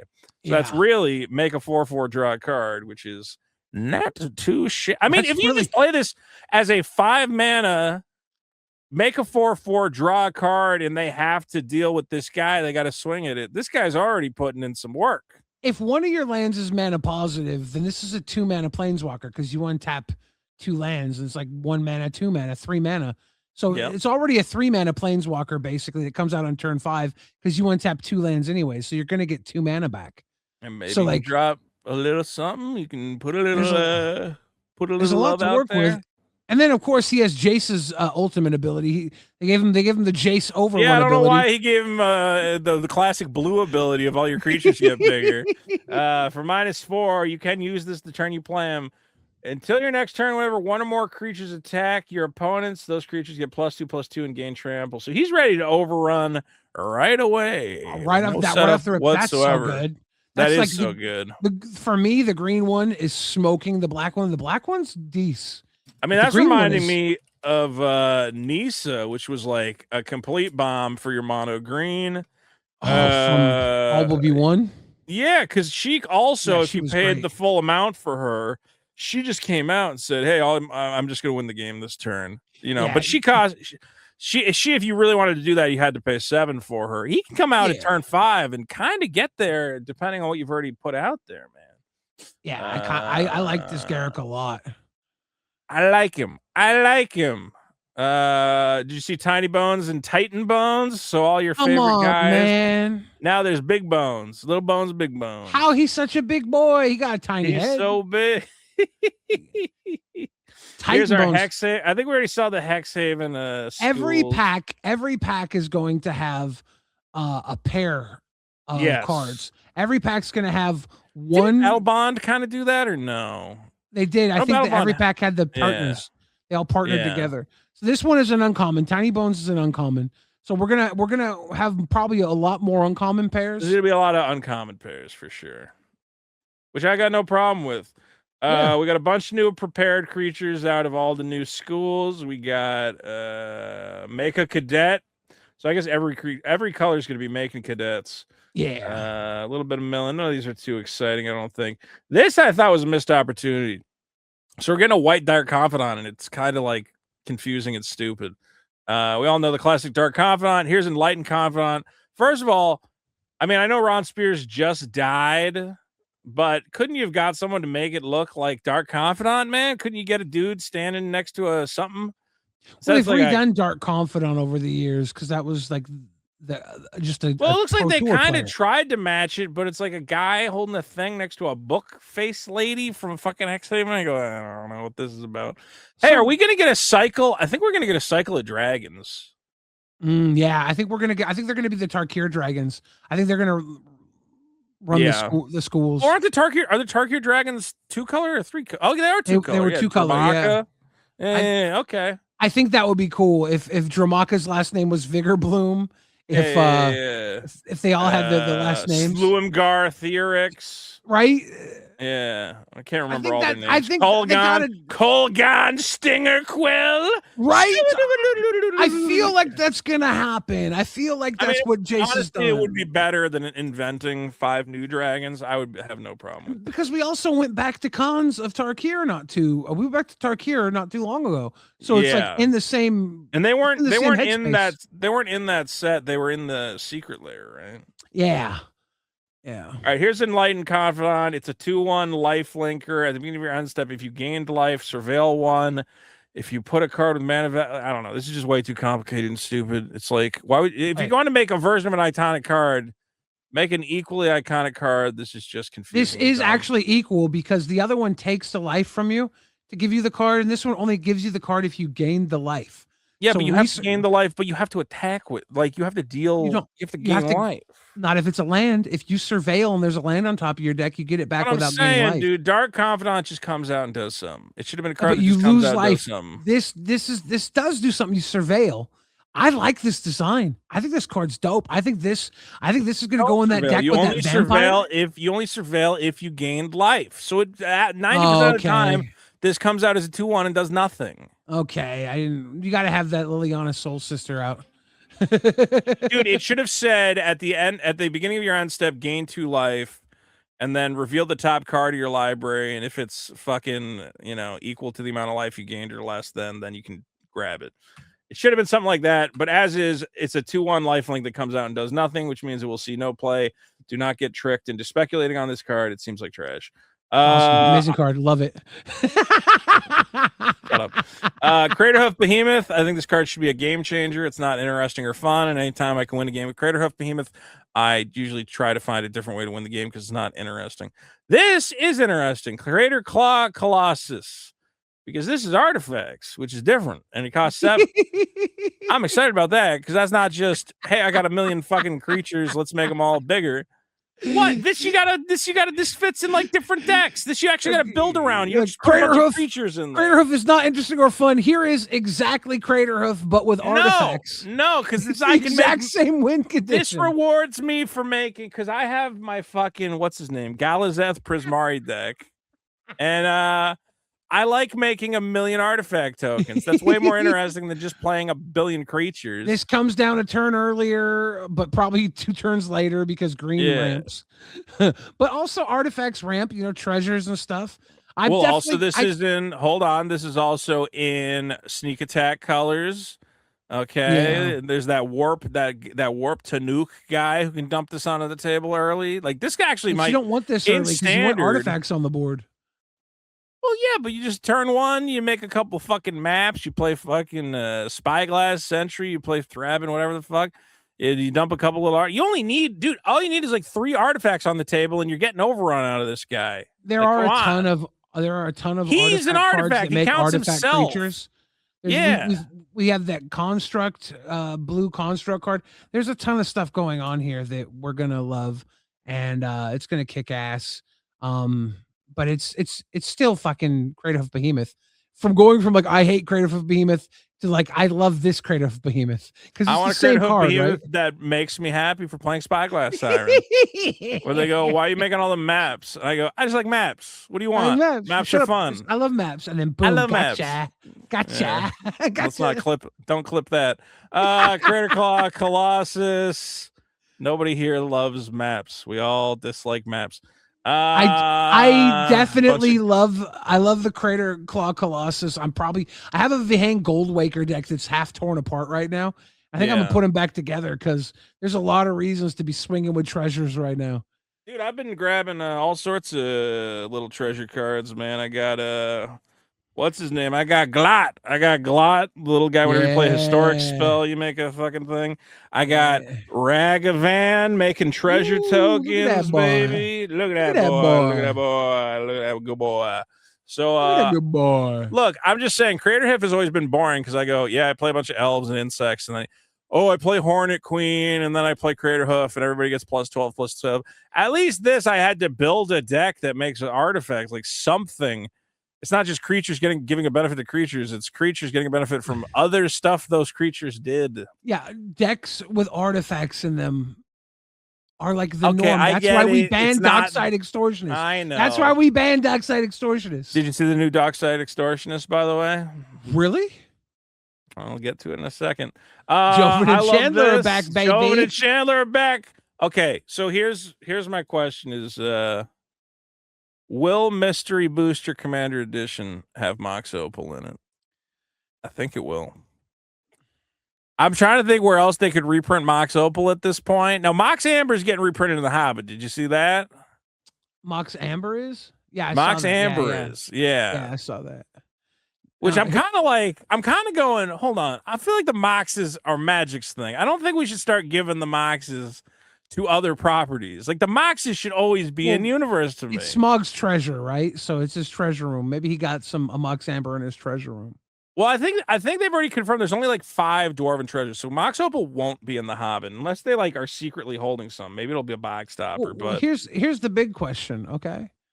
Are we gonna get Mana Crypt, Jewel Lotus, and Dockside Extortionist in Mystery Commander Edition booster? No, and they're not gonna unban them all. No, they're gonna unban them all at once. Did you see at freaking MagicCon Amsterdam, the VIP room had the giant Jewel Lotus art on the doorway to the VIP room? Did it really? Dude, that pissed me off. How you gonna make? How this you gonna card, put a ban card and then use it, dude? It's not legal. You can't play it unless you do some stupid doubling cube Jeweled bullshit. Lotus will be unbanned. Okay, I think you if it wanting is, it's in the Dockside to set. get unbanned is fucking nuts. I You gotta want give up on Dockside. it. I want Dockside. I want Mana Crypt. I want Jewel Lotus all back in this set. I want them all back here. It would have been funny if Joe and Chandler had a Jeweled Lotus chilling out on the table. They got. Did you see this? This is the Icy Manipulator orb. They got the fucking Jeweled Rhino and the Joven's Ferrets. I forgot is a fucking card. He's known for his ferrets. So Joven and Chandler are back. Everybody's excited. And then everybody on the internet lost their minds because they can't read. Did you see everybody getting mad about this card? And I went, "Are you guys stupid?" They are What the stupid. fuck? They named it Rule Breaker. That's people stop reading there. That's all that made people go They're insane. like, that's Rule Breaker. God, there's another card Gavin's gonna say was broken in 5 years that he shouldn't have designed. I Like, saw no, that this tweet. This is Yeah, weak as hell. Oh yeah, all this says is you can pick another color for commander cards, but you can only play instants and sorceries of that color. And I go, oh, so it's like a really shitty background. Like, what do you want, guys? It's not. People want, oh my god, they're breaking the fucking design of commander. Another fucking way they're gonna ruin commander. And I go, you guys are so stupid. It's not good. It's one of these fine. commanders. It's fine. It's one of these commanders where people who like to make decks their own will be like, this is my Tolabo. It's a blue. I actually black paired him with Tolabo. white, which is very rare to see. Yes. So now I can Tolabo swords to plowshares and completely control your board. I mean, It's that's the only complaint I have about this is I go, you could have just choose a background on this card. It would probably be just as fine. Yeah. Like, I don't know why you would do invent a new fucking and it has choose a background. So I don't know, go find a fucking background. That being said, Vito, how would you build it? How would you build it? It's just gonna end up being fucking blue-red like every other fucking otter deck. If whenever you build cast an instant or sorcery, make a prowess token. Yeah, it's gonna be blue-red. What do you mean? What else would I do with this fucking thing? I'm doing blue-green domain, and I'm having all the green spells that put the different color basic lands into the deck because you can have any basic land. So I'm making 5-color Tolabo, and I'm having all the cool instants and sorceries that go off with 5-color spells. It's gonna be so good. Do you want to do something cute with this? Here's what you do: you do blue green with Thrumming Stone and Slime Against Humanity, and then you make 50 slimes and 50 otters. There, I made it cute for you.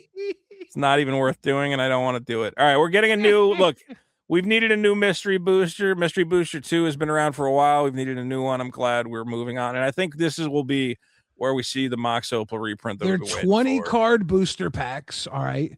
So are we going to be going like the old? There was the Commander Masters, and in Commander Masters rules, when you drafted Commander Masters, you could use 2 commanders. Was it monocolored commanders, or was it any 2 commanders as partner? Was that the rule in draft? When you drafted it, yeah. We're allowed to turn any commander, at least any monocolor commander, into a partner. I don't know if it was any. I thought they just had partner on them. Didn't most of them have? I thought that was Commander Legends, but I'm talking about you're talking about Commander Masters. Oh, Commander Masters. They said when you drafted it, you could do any one could be a. I'm not gonna find any place to draft this. Where am I gonna draft this? Then we got Magic Pro Tour Hall of Fame, and I have no idea what this is. It's what? It's oh, and then they're gonna talk. This is where they talk about your swimming. Yeah. Well, hold on, because they uploaded this. Well, they uploaded multiple videos. Are they just the same thing but just cut down? Let me see. Yeah, they're the exact same things for each. Oh, yeah, here. Nauticus, Sunken Realm announced. All right, here's our 3 new sets coming. We got Nauticus. Because everybody liked Wakanda Forever.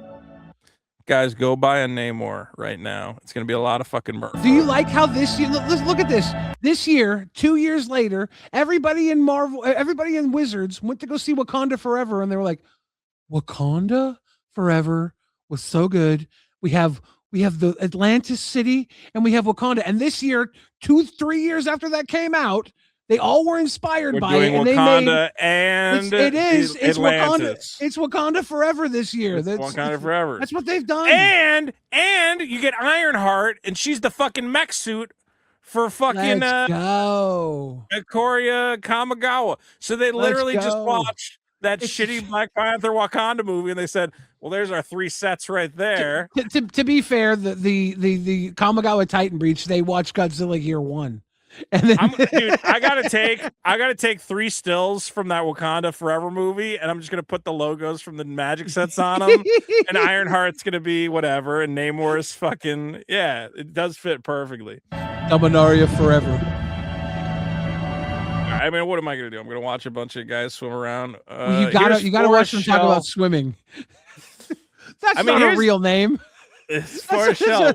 Hey, why is Forrest working on the underwater set? He should be working on the fucking Forest set. This is bullshit. Put island Fully shell on it. underwater plane. This is something that fans have been asking us for so long. Noctis is a place of merfolk civilization. Dude, they even got the little fucking bubbles like in Wakanda. Remember they were traveling around in bubbles in that fucking movie? Yeah. It is just Wakanda forever. Merfolk civilizations in their height. It is I gotta say, I like this hair. It's fun. She looks like she came from the underwater kingdom. It looks like she swam here. Linda Cardellini and Elliot Page had a baby. Look, she's even got her breathing tube in from when she comes to the surface. She has to put in her breathing in apparatus. their height. It is a place of many different fantasy I trust this lady to make an all Atlantean set coexisting for me. together. But Here it is comes also the swimming. Okay, I am going to say though, just make an Atlantis set. I know they don't want to reference real world planes anymore, but we have Lord of Atlantis and Magic. If you just said Atlantis, I'd go, yeah, fuck it, Atlantis. Like that would be like putting your balls on the table. In to do an Wakanda Atlantis Forever, Atlantis had its own name too. So what if we learn that Noctis is Magic's Atlantis and it is Atlantis, but they call it Noctis? The reason they don't want to make it Atlantis is because then they can't like own it, you know, because then everybody owns Atlantis. So that's the only reason they're not calling it Atlantis. In the next unset, they need a Lord of Atlanta card, and it's just like ludicrous. Lord of Atlanta. They need a Lord of Arabia card as well from an Arabian. Okay, do one set that's just like all the planes that you're never going to use again, and have a couple Arabian Nights guys and a couple Atlantis guys. The next unset should be just Earth, and it should be mocking everything. It should be like a Mad Magazine set.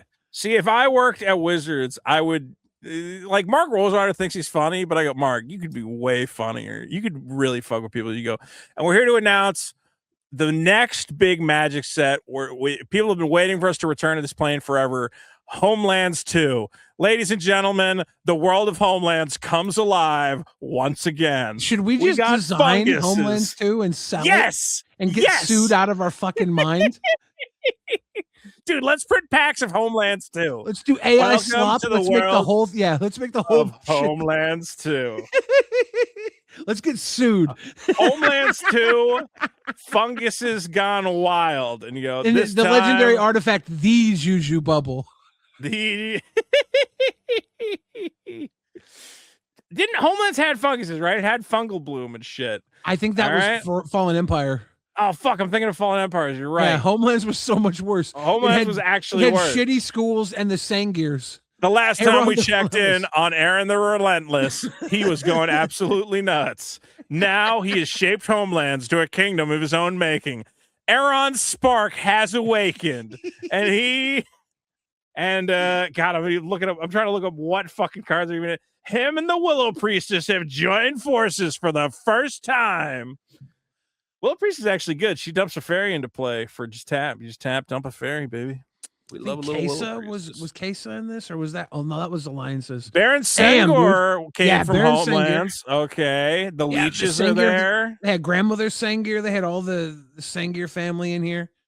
So we got some. There's some a work. lot of lore, and the Anaba ancestors, the Minotaurs of Homelands, are finally. Was didgeridoo in Homelands? It was. Yeah. Oh, dude, it's the Minotaur Uprising. That's the story of Homelands too. Yes. And now the Yeah. Minotaurs have come to claim the ancient using their ancient didgeridoos. The Minotaurs have come to claim the plane. The Juju of bubble, Homeland. the didgeridoo. There are two legendary artifacts that are selling this set. And Homelands will never be home again. Homelands 2. You can never go home again. I was gonna go for Electric Boogaloo, but I like yours. Homelands 2 Electric Boogaloo is pretty good too. All right, we got a bunch of fucking guys. Where do they talk about? They got penguins. It's You got walrus guys. All right, hold on. I love about halfway through. It's when this different guy comes in. They talk about swimming. this goofy You can coral watch boy. these. I'm a fan of this. We got shark Concept boys. art That is cute, yeah. bursting Yo, with they got street sharks. Yeah. Oh hell yeah, dude.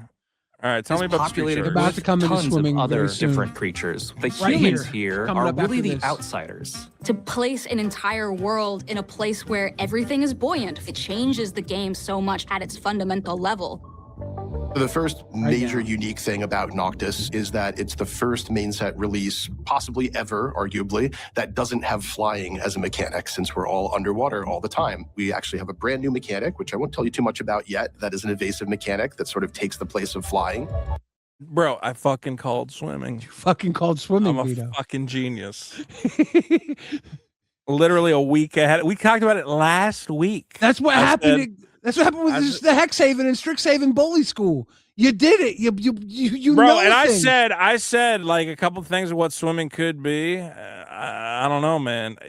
Maybe it's a landfall evasion. I don't fucking know. We have 5 distinct colors that we have to pay off. be so waterfall. it can't be a mono blue set. There's quite a bit of diversity and variety down in the ocean. We have kelp. There's quite a bit of diversity. If you know what I'm Divers saying. City. It's Noctis, Divers City. Welcome to Divers City. Forests for green, and we have the dark abyss, and we have whale falls, graveyards of bones. In the end, we have an experience that's much more... Nothing gets me more excited than dead whales, so I'm fucking hype for this shit. Similar to traditional When I see a whale, I go, I can't wait to see that fucker Magic dead. set from a color balance perspective than you might initially expect. All right, so it's not all blue. I got it. And you go underwater and we're going to swim. Got it. Like it. I'm into it. Next up, Kamigawa Titan Breach. Look, I'm going to say this is low-hanging fruit, but it's the right kind of low-hanging fruit. It's literally... We're doing Gundams. We're doing Pacific Rim. I got it. It's I got Pacific no problem Rim. with that. Isn't it wild that they're having they're having MagicCon Tokyo for this release? They know their shit. That. They don't give They a knew fuck. what they were doing. They know what they're doing. But then why is MagicCon Detroit for the swimming set? That seems completely backwards. Black people can't swim. That doesn't work at all. You should have said it in a...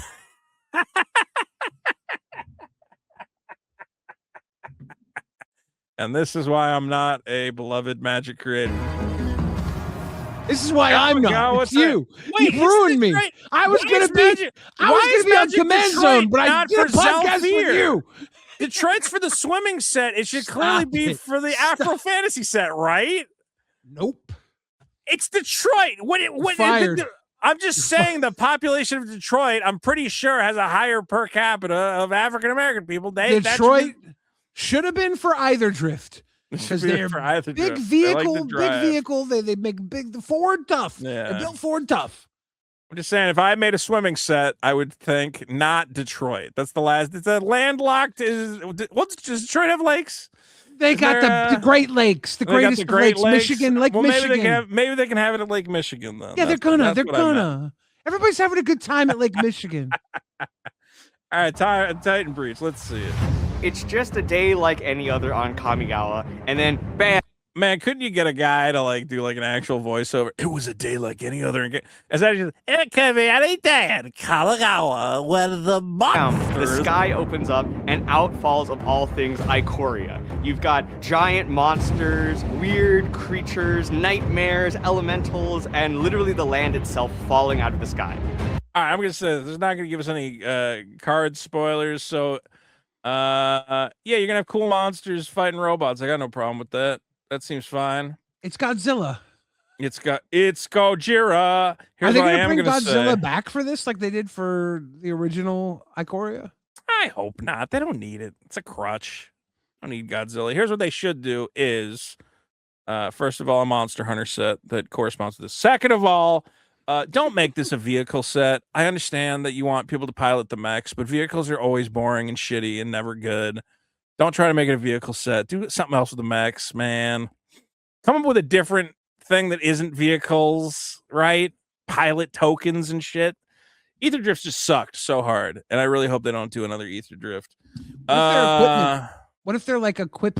Because remember, They had some of those. Yeah, those were great. Last Kamigawa had equipment creatures. What if the Yeah. mechs are equipment creatures and they're like by themselves, they're a huge mech creature, but when you equip them to another creature, they get even bigger and a huge equip cost? I mean, I was always a big fan of Living Weapon, man. Have it come into play equipped to a pilot token. and then you can. How about it's both a vehicle and an equipment, so you can either equip it to a pilot, or a pilot can activate it remotely. I mean, there's a lot of stuff they could do. The other thing I'm going to say, guys, is this is my prediction for all my finance bros.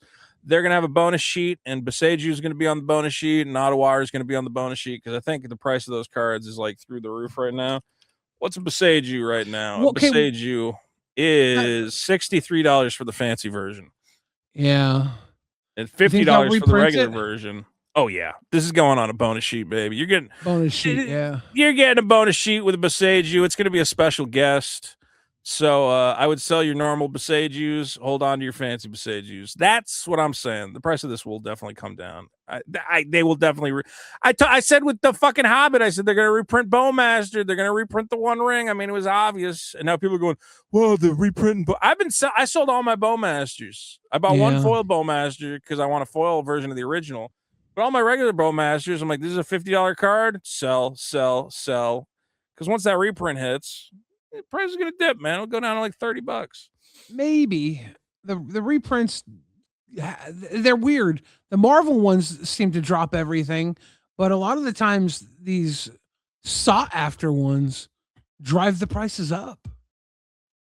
Like what? Well, the Can you name Doom any? variant, the Doom variant version of the Roaming Throne is already back up to like $50-something. But I'm saying, what's the price of a regular Roaming Throne? Let me see. It's like 60, I think. No, look, it's down. It's in the toilet. Roaming Throne was, well, not in the toilet, but Roaming Throne hit $60. It's down to like 40. It's hitting 40, Yeah. 45. So look, it's not going to take a huge hit. It's still Beseju, but, and I still think the price, I think the more Doom Roaming Thrones are good. Actually, here's the reason why. The reason why this one's holding value is people don't want the Doom Roaming Throne. They want this Roaming Throne because it's an actual Magic Roaming Throne. But that's the reason why a Beseju reprint will drop the price of Beseju is people go, oh, that's a beautiful Beseju. Now that's a Magic card. I want that version. Yeah. The price of the original. If the new version is desirable, the old version will tank. If the new version is not desirable, the old one will hold value. That's and that's the bottom line. Would you like me a Beseju? Now we're going to my favorite plane. Billy, you know me. I'm a big fan of Afro Fantasy. And I always have been. I'm a big supporter. This is my baseball. Do you know this hat, Billy? The Negro League set? Yeah. My favorite baseball. This came with MLB The Show. They made a special Negro League edition of MLB The Show for some reason. And it came with this hat, which I'm going to put on to celebrate the plane of Zelfir. Good looking hat. That's a great looking hat. This is cool. This is Wakanda, baby. I like the big statue mountains. It's looking a little too Avatar, man. It's like, Are those trees the part? What's the original name? This Great Henge. Are we gonna have Great Henge reprint here? Great Henge is in Wilds of Eldraine, though. Yeah, but they can have a Great Henge here too, right? No, I think No, Great you Henge is. can't. I actually think the Great Henge is like a thing in Eldraine. Let me look up. Yeah, Great but maybe Henge. maybe it's a thing elsewhere too. Maybe that's just the first time we saw it was in Eldraine. Maybe the Great Henge was put there by Teferi at one point when he stopped through. Man, you just got a million fucking ideas about the Great Henge. That's 'Cause Eldraine. These look like the No. banyan tree, right? From the version of the Great Henge that came out in Avatar. This looks like like banyan trees. It looks like Avatar. Look, why do all the trees got to fucking glow? Big hole in the ground. Lead art director is Stephanie Chung. I don't know, man. We'll see. I'm trying to see like what's going on. All right, here's what. Look, it does have like something like this. I go, this looks cool. Okay, this actually looks better than Wakanda, man. This looks better than Wakanda. I want to see stuff that don't just look like Wakanda. Okay, because this is clearly like. Let's be clear. The guys making this set, I'm sure, watched those Wakanda movies like 50 times, and I go, okay. It is weird that we get the Atlantis set, the Wakanda set, and the Ironheart set. Exactly 3 years after the movie came out. You get Namor, then you get fucking Ironheart, and now you're getting Black Panther. History. I'm saying. Zolfir sort of overwrote Mirrodin's, but we didn't want it to overwrite what had come before it entirely. I want people to feel like this is untapped potential, only scratching the surface, not just of what Afro fantasy can be, but what magic can be. Leave all your preconceived notions of Afro fantasy at the door, Billy. Whatever you thought about Afro fantasy coming into this set, throw it out. You think they're gonna have a Blackula card?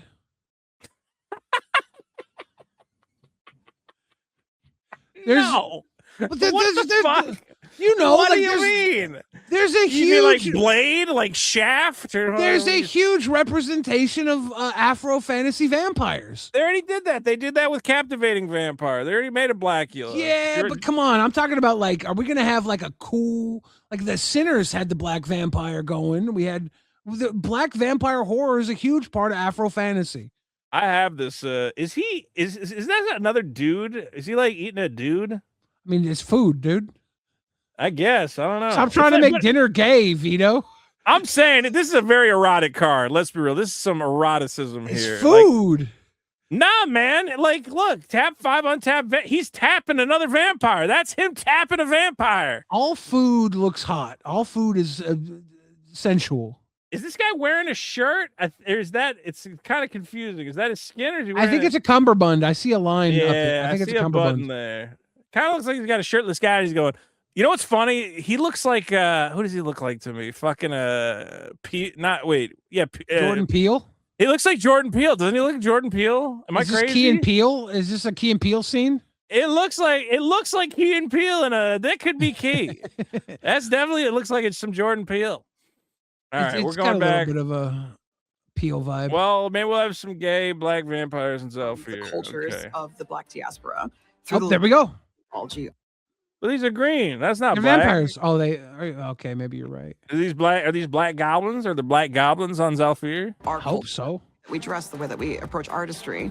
We get to Yeah, this shit's gonna be cool. foundation- I like this. foundation of what our culture is and build a new world and realm based off of that. So I thought They need to have a magic set based around the woman who lives in a shoe. Do we have a woman who lives in a shoe magic card yet? I don't know, And man. Nick for Like, yeah, it's fine. Nothing about this is like, okay. It's just funny that like the only thing I heard anybody talking about was like, yo, they're doing Titanfall, they're doing fucking robots, they're doing giant monsters, and then going to this, I go, yeah, I don't know, like it's fine. Nothing about that. Like, what about this jumps out at you though? You just go, yeah, it's a guy with a stick. It's cool fucking art. It's cool. Is it cool? Yeah, look at those haircuts, motherfucker. It's Well, house I know party. because did It's you house hear him party, ta- bitch. Did you watch this video where they talk about the hair? Energized and inspired to also know that, you know, they are represented, their body types are represented, their hair, and the infinite things that our hair can do are represented. And I just The infinite things their hair can do is represented, Billy. The infinite things. Remember those TikTok videos of the guy who get like the Cheetos shaved into their head? They have they have their heads shaved into snack I'm gonna bowls. say this lady's got cool hair. I mean, they do have cool hair. I'm not gonna lie. Yeah. And then you got this guy with a big old braid, or maybe it's a lady or cool. something. It's like that's look at that You hyena think- fucking guy You there. That's dope. think that they will in this set? Will Teferi whip his hair back and forth, Billy? Somebody did that. One person did. Teferi's bald. Yeah. That person was whipping their hair back and forth, dude. It's like it's fantasy, and you can draw from so much stuff in fantasy, and there's so much stuff to draw from. But for Afro all I fantasy. see is black guys and black ladies wearing cool coats. Is that like Cool what? with that. What I is, don't care. You didn't see the This is a cool hyena coat set. face? This is a hat You didn't see set. the This is hyena a- face? There This might be is a hat. goblin there. This is a hat set. It's just look at this cool coat I'm wearing. Look at this cool coat I'm wearing. Look at this cool coat I'm wearing. I'm like, this is ah. Kamigawa. This is Kamigawa set in Afro fantasy. It's cool. It's gonna be fine. I love. Are they I, gonna be- I, Well, okay, I love this sky thing here. What's going on with the sky thing here? I That's feel like I cool. can't even ask questions about what Afro fantasy might include without. Like, are they going to be like lions? Or is that Yeah, racist? probably. So they'll be like lions and tigers and stuff. I don't know. We'll have to see.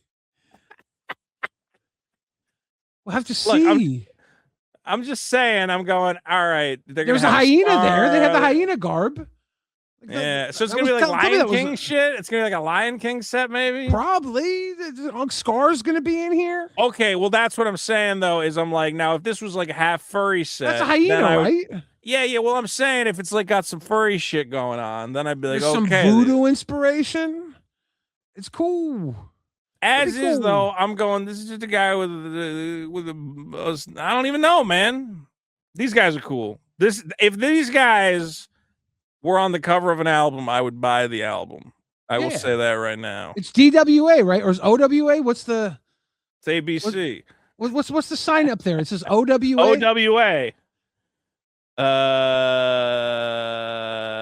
Owls with attitude. What is OWA? What is O? I don't know. What I need to know is, are they a rap group? Okay. Is Will Wizards drop a rap album to coincide with Zalfir? I don't think it's out of the realm of possibility. Do you think they can make a set based off of music where each realm is its own like genre of music? Like would they be That able to would make be- mechanics that would fit with music? Well, remember when all those there was all those fanciful kids in Prismari playing fucking magic violins and shit, so they kind of Yeah, did something like But the that. mechanics weren't music. Like, is there like a mechanic that works like lyrics or with rhythm? You know, like could you mechanize music in Magic? That's a good. Well, question. remember what we were talking about? You can have two commanders if the commander names rhyme. Yeah.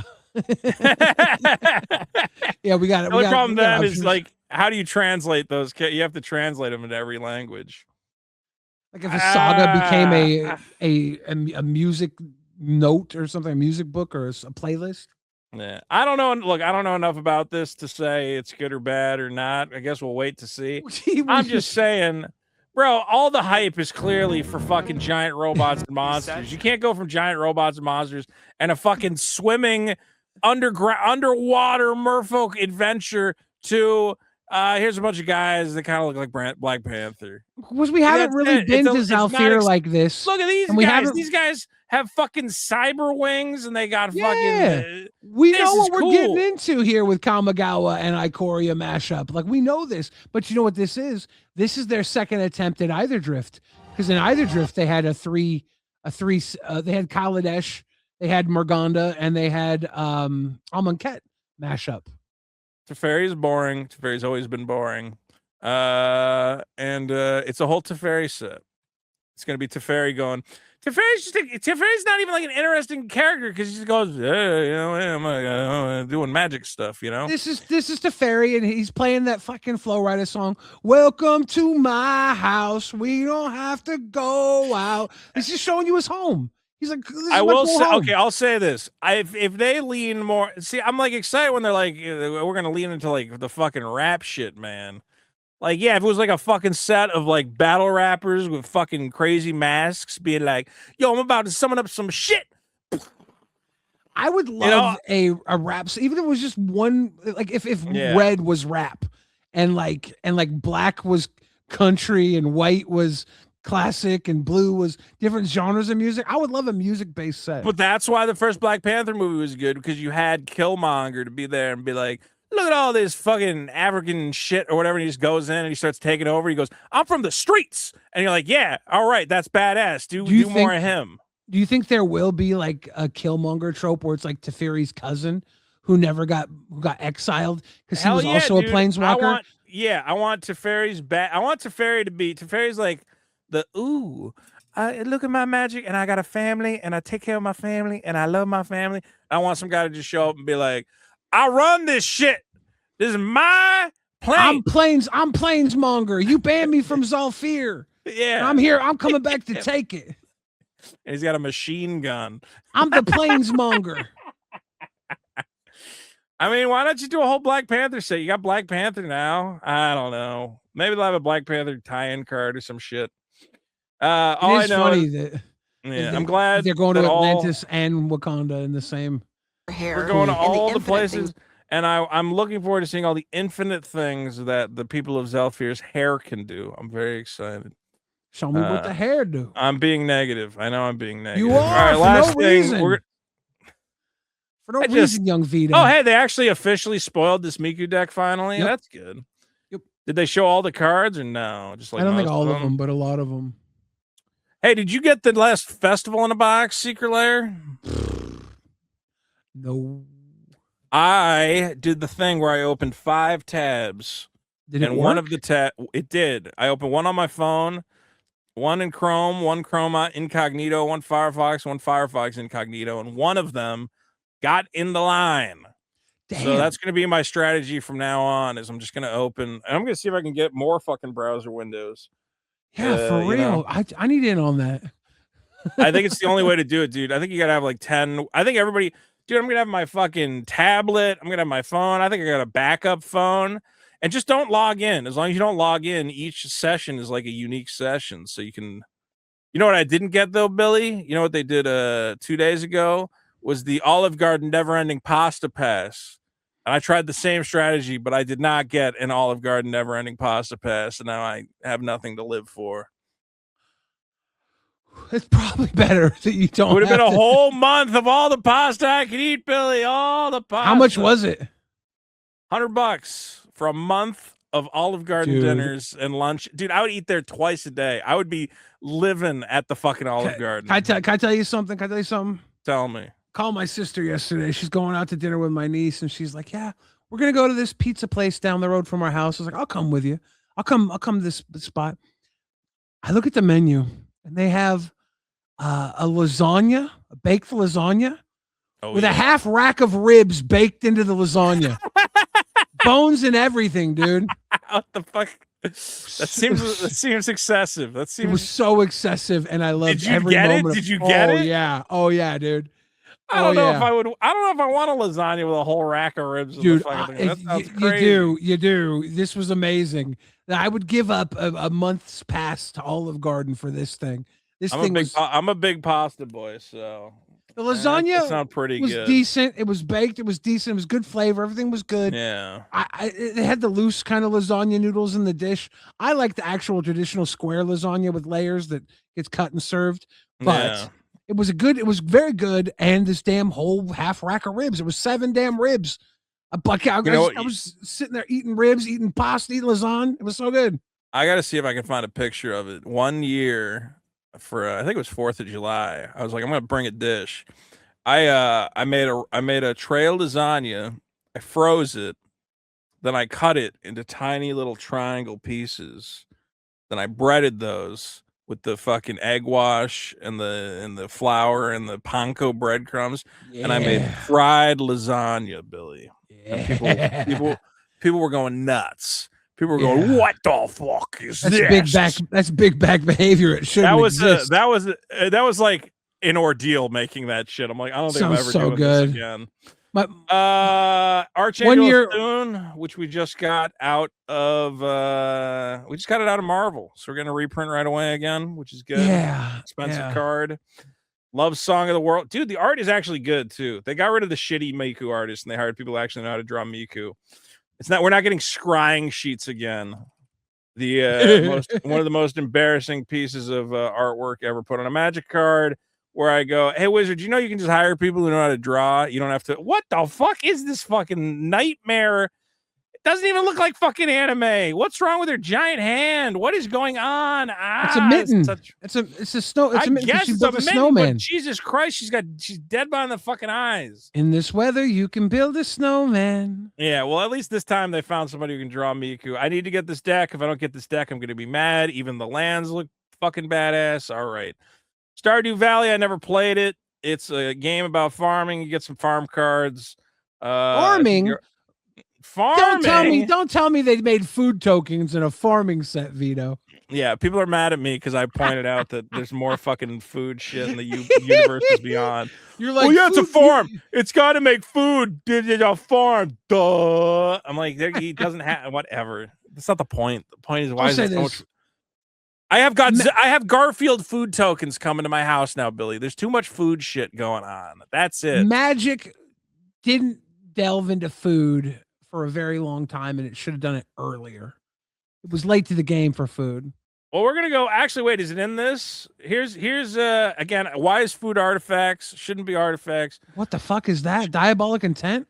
Yeah. Okay, so here's the Hobbit. There's gonna be a bunch of Hobbit secret layers. One is Gandalf stabbing a fucking goblin. I don't fucking know. But they already did a diabolic intent, didn't they? Within the Hobbit universe, it was in this.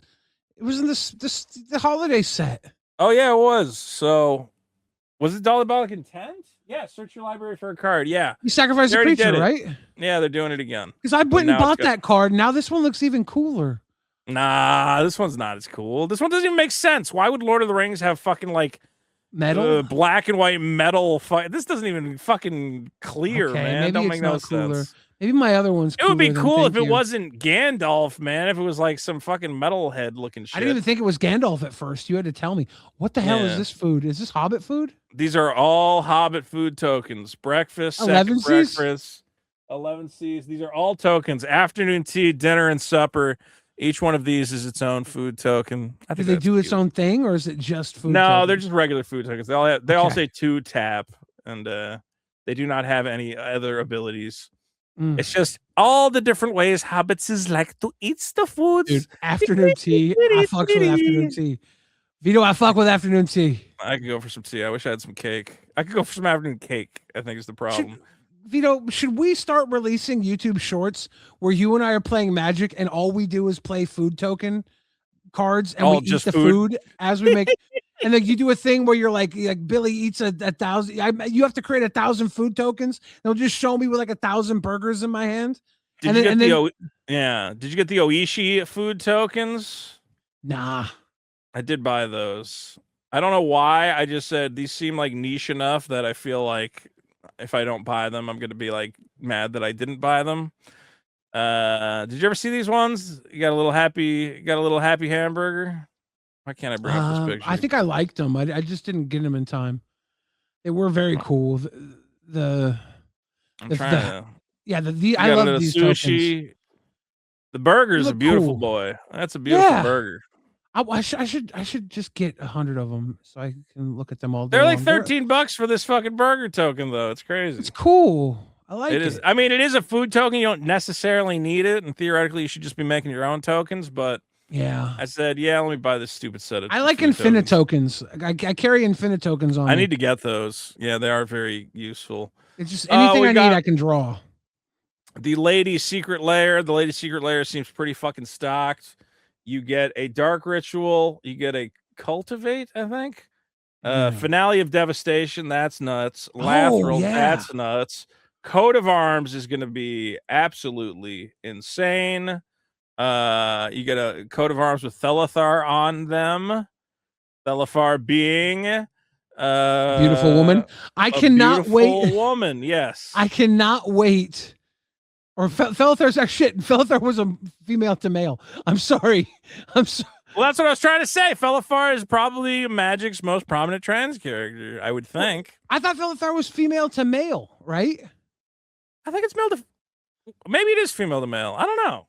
Yeah, I was like, I feel like I should know. It looks like a lady, so it's got to be male to. No, this is male to female, right? It's got like mascara on. So maybe I'm wrong. For some reason, I thought. Hold on. It's male to female because it's a woman's drop, so it wouldn't be female to male because then that would be part of the male I don't know drop. why I thought Thelethar was male to female. I have a Thelethar. No, Thelethar is male to female. I thought it was female to male.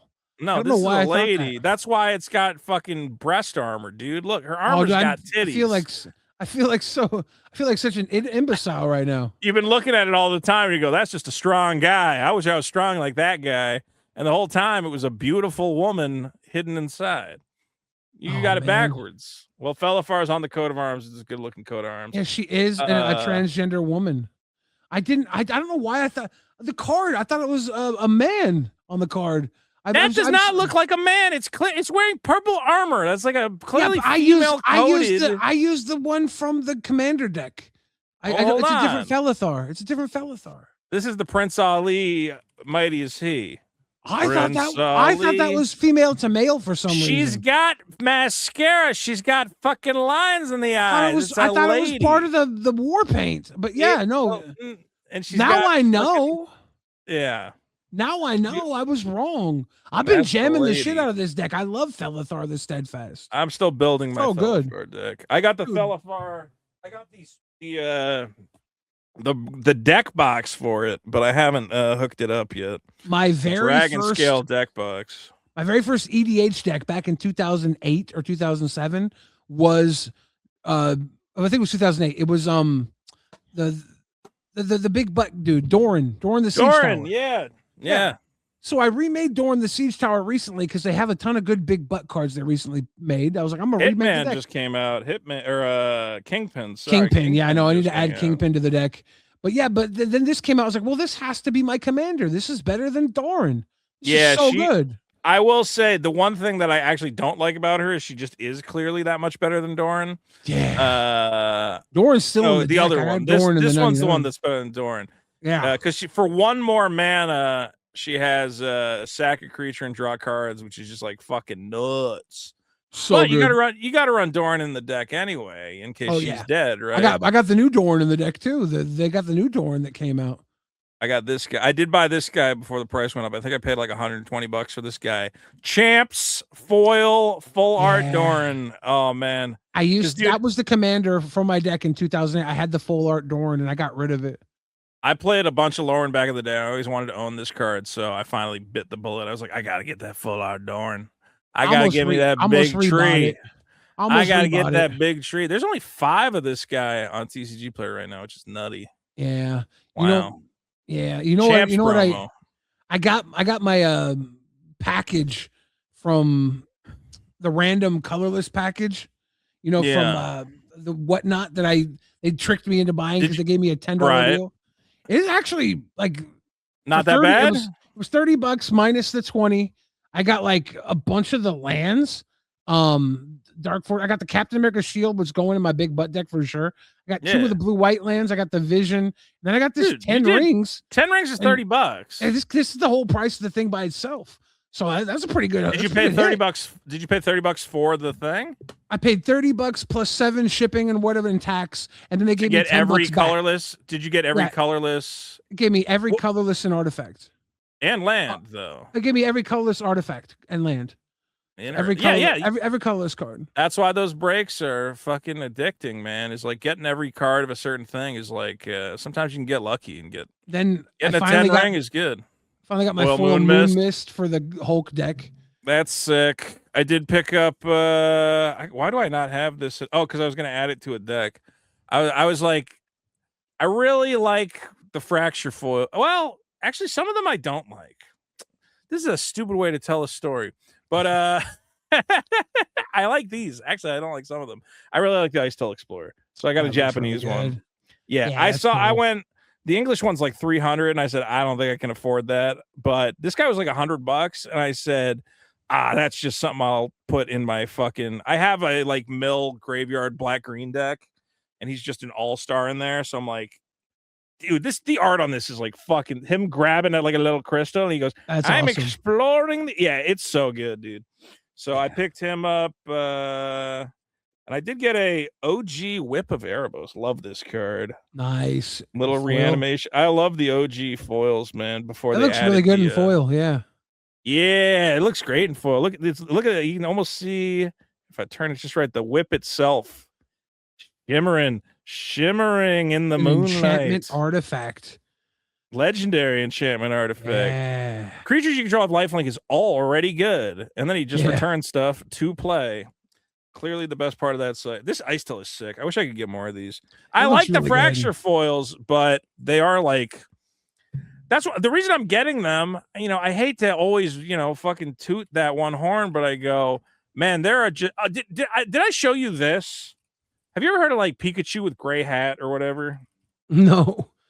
Okay. Either drift fractured foils are really cheap, I think. They are. I have a couple Salvation Engines. I might pick up some of those. Salvation Engine's not bad. I still need that Squirrel Girl. Finally got my Squirrel Girl in the mail. And then this is another pickup that I got was the Mighty Thor Jane Foster. I think she's going to be really good. I grabbed one of her. Grabbing a couple, what did I get? Trying to see what I've gotten out of Marvel that's exciting. I just keep getting Jennifer Walters. Did I mention this problem that I'm having? Yeah. It's just all Jennifers. All I have is Jennifer. I can't get any other fucking card. She chose you. She did choose me. I do like this Ultron though. I do have the fancy Ultron. And also, man, keep an eye on those, as we talked about, those jumpstart foils. Like this one, this Captain Marvel's like $50 in foil. Dude, she's like pretty powerful. I kind of think that buying Jumpstart Marvel boxes is if you can get them. It's like really hard to get them right now. Getting Jumpstart Marvel boxes is huge. The thing I wanted to bring up, so here's why I still here's why the Pokemon people are absolutely insane. So you can right now bid for this Pikachu in a hat. This is a promo they gave out a museum, and it looks like what's his name? That fucking Van Gogh? guy? Yeah, Van Gogh. So it's a Van Gogh Pikachu, and it's like $1,000. And you go, wow, that must be like a really rare promo. There must only be a couple of those. Billy, did you know they have the PSA population on eBay now? Because eBay like works with pop. Here's the PSA data. There are 49,000 graded in a PSA 10. 49,000. This card should be worth nothing. Not only are there, Billy, let's be clear. Not only are there 49,000 in perfect condition. It's not right? How is there a 1.5? Did they do on the 0.5s? I don't know how there's a 1.5. I don't know. There's That only 1.5 should be worth a ones. lot. It should. There's It's the only one. I want to know how they even. I didn't know PSA did. I didn't know PSA did half points. It doesn't make sense. Okay, but then you can look up, dude, like PSA Sephiroth Surge. Okay, so that Pikachu's $1,000, right? Let's see. Do they have the population report here on this one? I see it. Where was the population report? I just saw. Gotta see that pop report for Sephiroth. This is PSA 10 right here. Here's a PSA 10 Sephiroth. Oh my God. Okay. Remember, there's 50,000 Pikachus, and Pikachu's $1,000. There's 10 Sephiroths in a PSA 10. This card should be worth way more than a fucking random Pikachu, of which there's infinite. So I still think that Bumbleflower you got, a lot of these weirdo treatments, these fracture foils. I mean, all it takes is for like some guys, some fucking market manipulator scalper guys to just go, I'm buying all the fracture foils. I'm buying all the. One guy could just buy all the Miss Bumbleflowers right now and control probably half the fucking supply. Yeah. Like you could just do that and you wouldn't even be stupid to do it. There's 1.5 Sephiroths. I gotta get me a 1.5 Sephiroth. It's actually interesting. The lowest one is a 5, so you must have really fucked up to get a Sephiroth at a 5. When PSA reopens, I do have some stuff I want to get graded, but I don't want to use PSA. I don't like PSA. I want to use tag. I'm a tag boy. All right, we're getting ladies. We got all the Pet Avengers. Dumb, don't care. What the hell is this? Romance novel Marvel? Thrill of Possibility could have been about. Shut up. Yeah. Oh my God, it's like so cute. Yeah. True Love's Kiss. Ooh. Yeah. Savor the moment. Run away together. Oh, you got Hulkling and what's that guy? That's Wiccan, yeah. Let's run away. And Happily Ever After. Is that Luke Cage and Jessica Jones? I don't know who that's supposed to be. It should be. He married her, right? Yeah. Oh, there's only one good one out of this whole. There's a good one. I'm like, is there a good one? Grave Pact. It's Thanos trying to court death by saying, Look what I've done for you. I've murdered entire worlds. And I go, no, that's come on, man. That's worth the fucking price. That's of the only right good there. one. The rest of them are, I mean, Savor the Moment's an interesting card, right? You get another turn. Yeah. It's good in a vigilance deck. Take an extra turn, skip the. Actually, Savor the Moment is this is the first reprint of Savor the Moment, I think. Yeah. Savor the Moment spiked a lot. I forget why. But people realize, like, wait, it's just take an extra turn. Yeah, you can't untap, but like you can use all your Planeswalker abilities if you're playing like straw and everything. Yeah. Dude, Savor the Moment's like really good. I wish I had the OG Lorwyn version because I'd rather have that than. Yeah, this is It's not even Captain America like making out with the lady. They're just hanging out by a wall. They're savoring the moment. Oh, whatever. Stupid. What is this? Is there a Hulk secret lair? Dude, all Hulk? it's got the Mr. Fix-It Hulk and Anger. You get Anger. You get Joe Fix's expertise. Search You for got the tomorrow. Search for Tomorrow. Yeah. Hey, Search for Tomorrow's not bad. I want this just for Joe Fix-It's expertise. Where's the Planet Hulk shit though? Should have done a Planet Hulk card. They got Mr. Fix-It, man. They do need a Planet Mr. Hulk. Fix-It. All right. This is what? Who is this? Mr. Bristly Sinister, Bill. Ding Bristly Ding. Bill. That's a big reprint. Holy Dude, shit. Bristly Bill right now is $50. So Yeah. sell them bills. Endrick Sar. Endrick Sar is actually up there. People really like Endrick Sar. Yeah, and you I get a do play training Endrick ground, Sar. and you get a mythical dispute, and you get an offer. Oh my god, the value in here That's is fucking nuts. money, dude. Those Dude, are Bristly selling. Bill. This one's cute. I think this is cute. As somebody pointed out, do you know Lo-Fi Girl? Lo-Fi. Yeah, I know Study Lo-Fi Girl. too. Everybody knows Lo-Fi Girl. As somebody said though, they said, what are the odds that this was originally a Rhystic study? And then they said, nah, we can't give away Rhystic studies anymore. I was like, shit, it would have been good as a Rhystic study. I would definitely play the Lo-Fi Girl Rhystic Careful study. Study is a good card, though. It's fine. It's a good card, but it ain't Rhystic study. Rhystic Exactly. study, I would have been like, oh my You know- god. You know what worries me? If they specifically left off Rhystic Study because they plan on banning it. See that I think it's more that they're like there's certain cards that they don't want to put in like they would never put like Mox Opal in a secret lair, right? And I think well, they Rhystic did. Studies. My Mox Opal's from a secret lair. That's true. That's a good point. But that was like way. I don't think they'll ever do that again. I think at a certain point, a Magic card like Smothering Tithe will not be in a thing. It's like at a certain point when it's like a mythic game changer, legendary super thing. They're like, nah, that's how we sell sets. What if Like, they that's do the have set seller? What if they do have the Rhystic Study as one of the rare bonus cards in this study? That set? would be cool if there's a Lo-Fi Girl bonus card Rhystic study. That would be, dude. That Yeah. would be $1,000 card overnight. yeah. This one I don't understand who this guy is. Who is this guy? Who's Gene the- Loon Lang? Cartoonist that Is the when we had artist? the opportunity to work with him, we really wanted to do something that was But like his art sucks. Gene Luang Yang.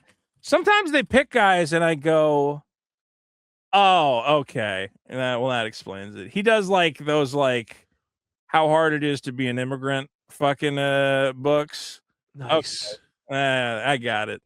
So more up first, obviously. okay, it looks like shit. It just looks How like you know how hard it is to be an immigrant? Vito thinks your art is shit. I mean this art fucking sucks. What cards are these? I can't even read. I mean, these. does it suck? Tyrant of the It's Cliff. just it's about as dense as a Debo. Wizard of Barge art is. It's just a different style. I No, think this it's- sucks. It's dog shit. It's as skillful as Wizard of Barge. just in a Look at different this style. card. Look at what is this? Trip Tack Seeker from Tang. Look, players can only cast spells. This Does looks it like- look? Does it look like a coloring book? Yes, but does it look like a Why would I well-colored put coloring this book? in a deck? Yes. I would rather have a card that looks like a Magic card. This looks like a kid drew it. It looks like shit. I hate it. Terrible, terrible, terrible shit. Robin Eisenberg. See, this is good art. This is like glowing and magic. Okay, Alvar's back. C double. Sway the Stars. Huh. C-double's not a good lot card. Of, not Wish a it lot of was value better. in there. Wish I it don't was like this better art value. either, though. This I know some people like this art, but I go. Why do we keep getting Shivan Dragons? I don't know. It's just a way to fill space, I guess. At one point in You time, get- Shivan Dragon was a $20 card. Awesome, loved it. Why do Now you keep it's like getting a- Corvold? I feel like Corvold has a ton of printings. Yeah, Animar as so- well. Dude, the same cards are in secret layers, man. It's just Animar over needs and a over. reprint though because Animar got high demand with that Lorwyn guess. Elementals deck. So Yeah. this is good for a reprint for that. Dude, I have a million copies of that last Animar secret layer because it came with a festival in a box. I might pick up this Corvold. I might pick up this Corvold and put it in my Yeah. Toolbox Tory deck. It's something to do. It's something to do. All right, is that it? Is there any more of this? Oh, and also Masters of the Universe is coming. But they didn't show any cards. I have the Let's go. Hopefully that comes up on YouTube where we can hear you guys. All right. They better have anyways. a full original Skeletor that cracks. It better be a good ass fucking Skeletor, dude. I want to Dude, make it's a not gonna, Skeletor it's deck. not gonna be a good Skeletor. It's gonna be like Baron Sengir. It's gonna be Don't motherfuck me, Vito. I better be able to make a dope ass Skeletor deck. it's gonna be Myria the Cursed. Flying Haste. Don't you put that on me. And She-Ra. Ooh. Kind of goofed it though, man. Shouldn't you got this out in time for the movie? Actually, a lot of stuff. I don't like a lot of tie-ins for He-Man did not make it out in time for the movie. They're making a whole He-Man arcade game, and it's also not out. So, well, they're gonna continue. This was the breaking point. They're gonna have another He-Man movie. I don't think they're gonna have another He-Man movie. I think don't think Amazon. I think Amazon's He-Man very happy movie? with how it worked. They're Really? they're building a tent pole, and you have to remember that Amazon releases expensive movies straight to Amazon, right? So anything it made in the theater was just bonus promotional for He-Man. It was promoting the toys in theaters. All right, here. It's a whole different Master Universe process. set for a sequel despite a dismal box office. So you're right. They're going to keep pushing forward, and it could be the kind of thing that gets a second life on streaming. Apparently, it was a good movie. I didn't actually get to see it. It was very fun. It was very I while watching it, I realized how much of Masters of the Universe I didn't remember, because as a kid I Yeah. used to watch it, but I was a fucking like 5-year-old, 6-year-old, 7-year-old. Okay, but I barely remember it. yeah, well, it's not memorable. Let's be real. Masters of the Universe is not a good like property. It was Dog, just to sell toys. it's muscle men with power bulges and swords. Yeah, like they look cool, but if you watch the actual show, it's just fucking Orko going, "Oh, Prince Adam! Oh, The movie felt like what He-Man was. All right, He-Man was created because Mattel missed out on the Star Wars toys. Yeah. So this He-Man felt like a Star Wars movie someone wanted to have that didn't have the Star Wars property, and that's what they're Cheddar, baby. banking on. Yeah, Got to get that rocket firing Boba Fett. Got to get that rocket firing Boba Fett. they're banking on this becoming their toy seller again. Amazon sells the toys on the platform, sells the show on the platform. It's good. It's going to be fine. Yes, please. All right. Well, you know what's funny is when I saw this, I got confused and I thought the next set was called Detroit. I said, "Wow, we're really." I was watching it with the fucking the audio off, and I went, Yeah. yo, they're actually doing a Detroit set. What the? That's good fuck though, is because going on there?" imagine the pizza tokens being Detroit style now. That's true. We could get a little extra pizza. All right, I think everything in here we already saw. We've covered it. We've said it all. Yeah. Swimming is happening. The bad kids of Hexhaven. We like Black Garrick and we like Green Garrick, and we're going back. We got to, dude. When is this? May 14th. Dude, I might go to MagicCon. Yeah. I'm not going to go to MagicCon Tokyo. I've been meaning to go to Japan, man. It's dirt cheap. You want right to now go? go to Japan. You want to go to Japan? I want to go to Tokyo. If I went to Tokyo, though, I'm not going to spend 3 days at a Magic convention.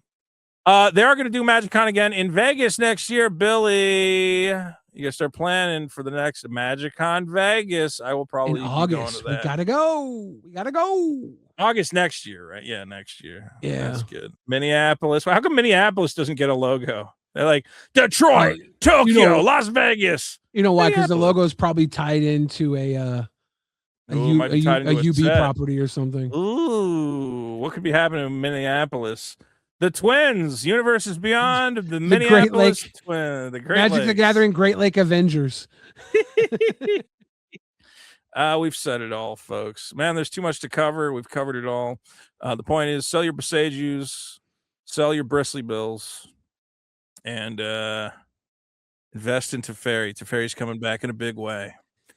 Invest in Black Panthers and Teferis, because I get the feeling there's going to be a lot of tribal going on that you want to capitalize on. Don't sell your Besagers. They're amazing. They're the best in the world. I mean, they Oh, are yeah. amazing, but I mean, you got to get the cool version. The new one, dude. If they make a Besagers that's got a robot hanging out under the tree, they're gonna do a Universes Beyond Evangelion, right? Like that's not Universes Beyond, but there'll be a secret layer. There will be they will do an Evangelion secret layer, I think. I do always wonder though if Wizards goes, yeah, but that show's got like some like adult stuff in it. We don't want our brand associated with. But it's not that well. Shinji does jerk off on a comatose 14-year-old, so maybe we won't get a Universes Beyond Evangelion for that reason. They need to just give us adult stuff in Magic. Let the kids have the kids stuff, and just make sure make the adult stuff only collector boosters because kids can't afford $50 cards.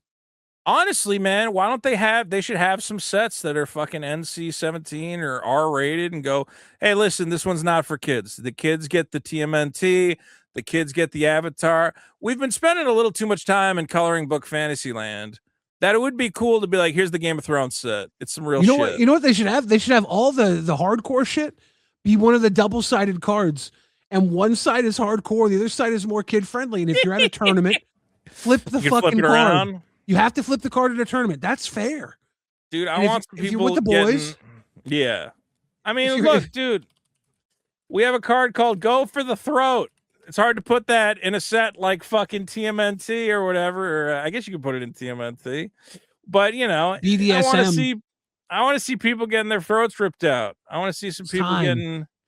It's they time. did do a Spider-Man Go for the Throat, but look, it's like pussy. Look at this. This ain't nothing. I want to see time. Spider-Man getting ripped apart by a gator. Yeah. I do worry that we're in a very kid-friendly era of Magic. And maybe that's part of why these new announcements kind of like, I went, these are cool, but where's the fucking dark fantasy hardcore? Like, welcome to Bloodhaven. Oh, it's just fucking, I mean, yeah, there should be fucking crazy fucking torture. We and need Rakdos Victoria's shit, man. secret lair. Yeah, that's what we want. That's what we deserve.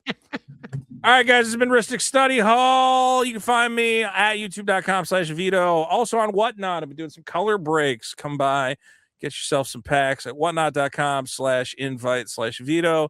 Get $15 off your first purchase on Whatnot from anywhere. Buy some video games, buy some comic books, whatever feels right. Billy, where do I find you? At Billy the Fridge on Instagram, Twitter, photog.aura. I don't know these websites. I don't know them. Find me on Grizzle Drip. I just opened a new Sprungle. Stop it. Wait, what? Oh, wait, that's the bad one. No, I said Frizzle Drip. The bad one. The bad one is an A. Find me on Grizzler. One you said Grizzle, but it was close enough. It needs to stop. Did I say Grizzle Drip? Vito, Grizzle brand is not coming back to standard. Actually, they might unban Grizzle brand in Commander. They might do it. No. Anyways, long story short, Billy the Fridge. Find me on iTunes. Billy the Fridge. Buy my albums. Don't pay attention to anything that comes out of my Give me mouth. $1 million. I'll see you guys later. Have a good night. We got to do Beats of Guilds of Ravnica. That's our comeback. Guys, have fun. Take care of yourself. Keep playing Magic. Bye-bye. All right, we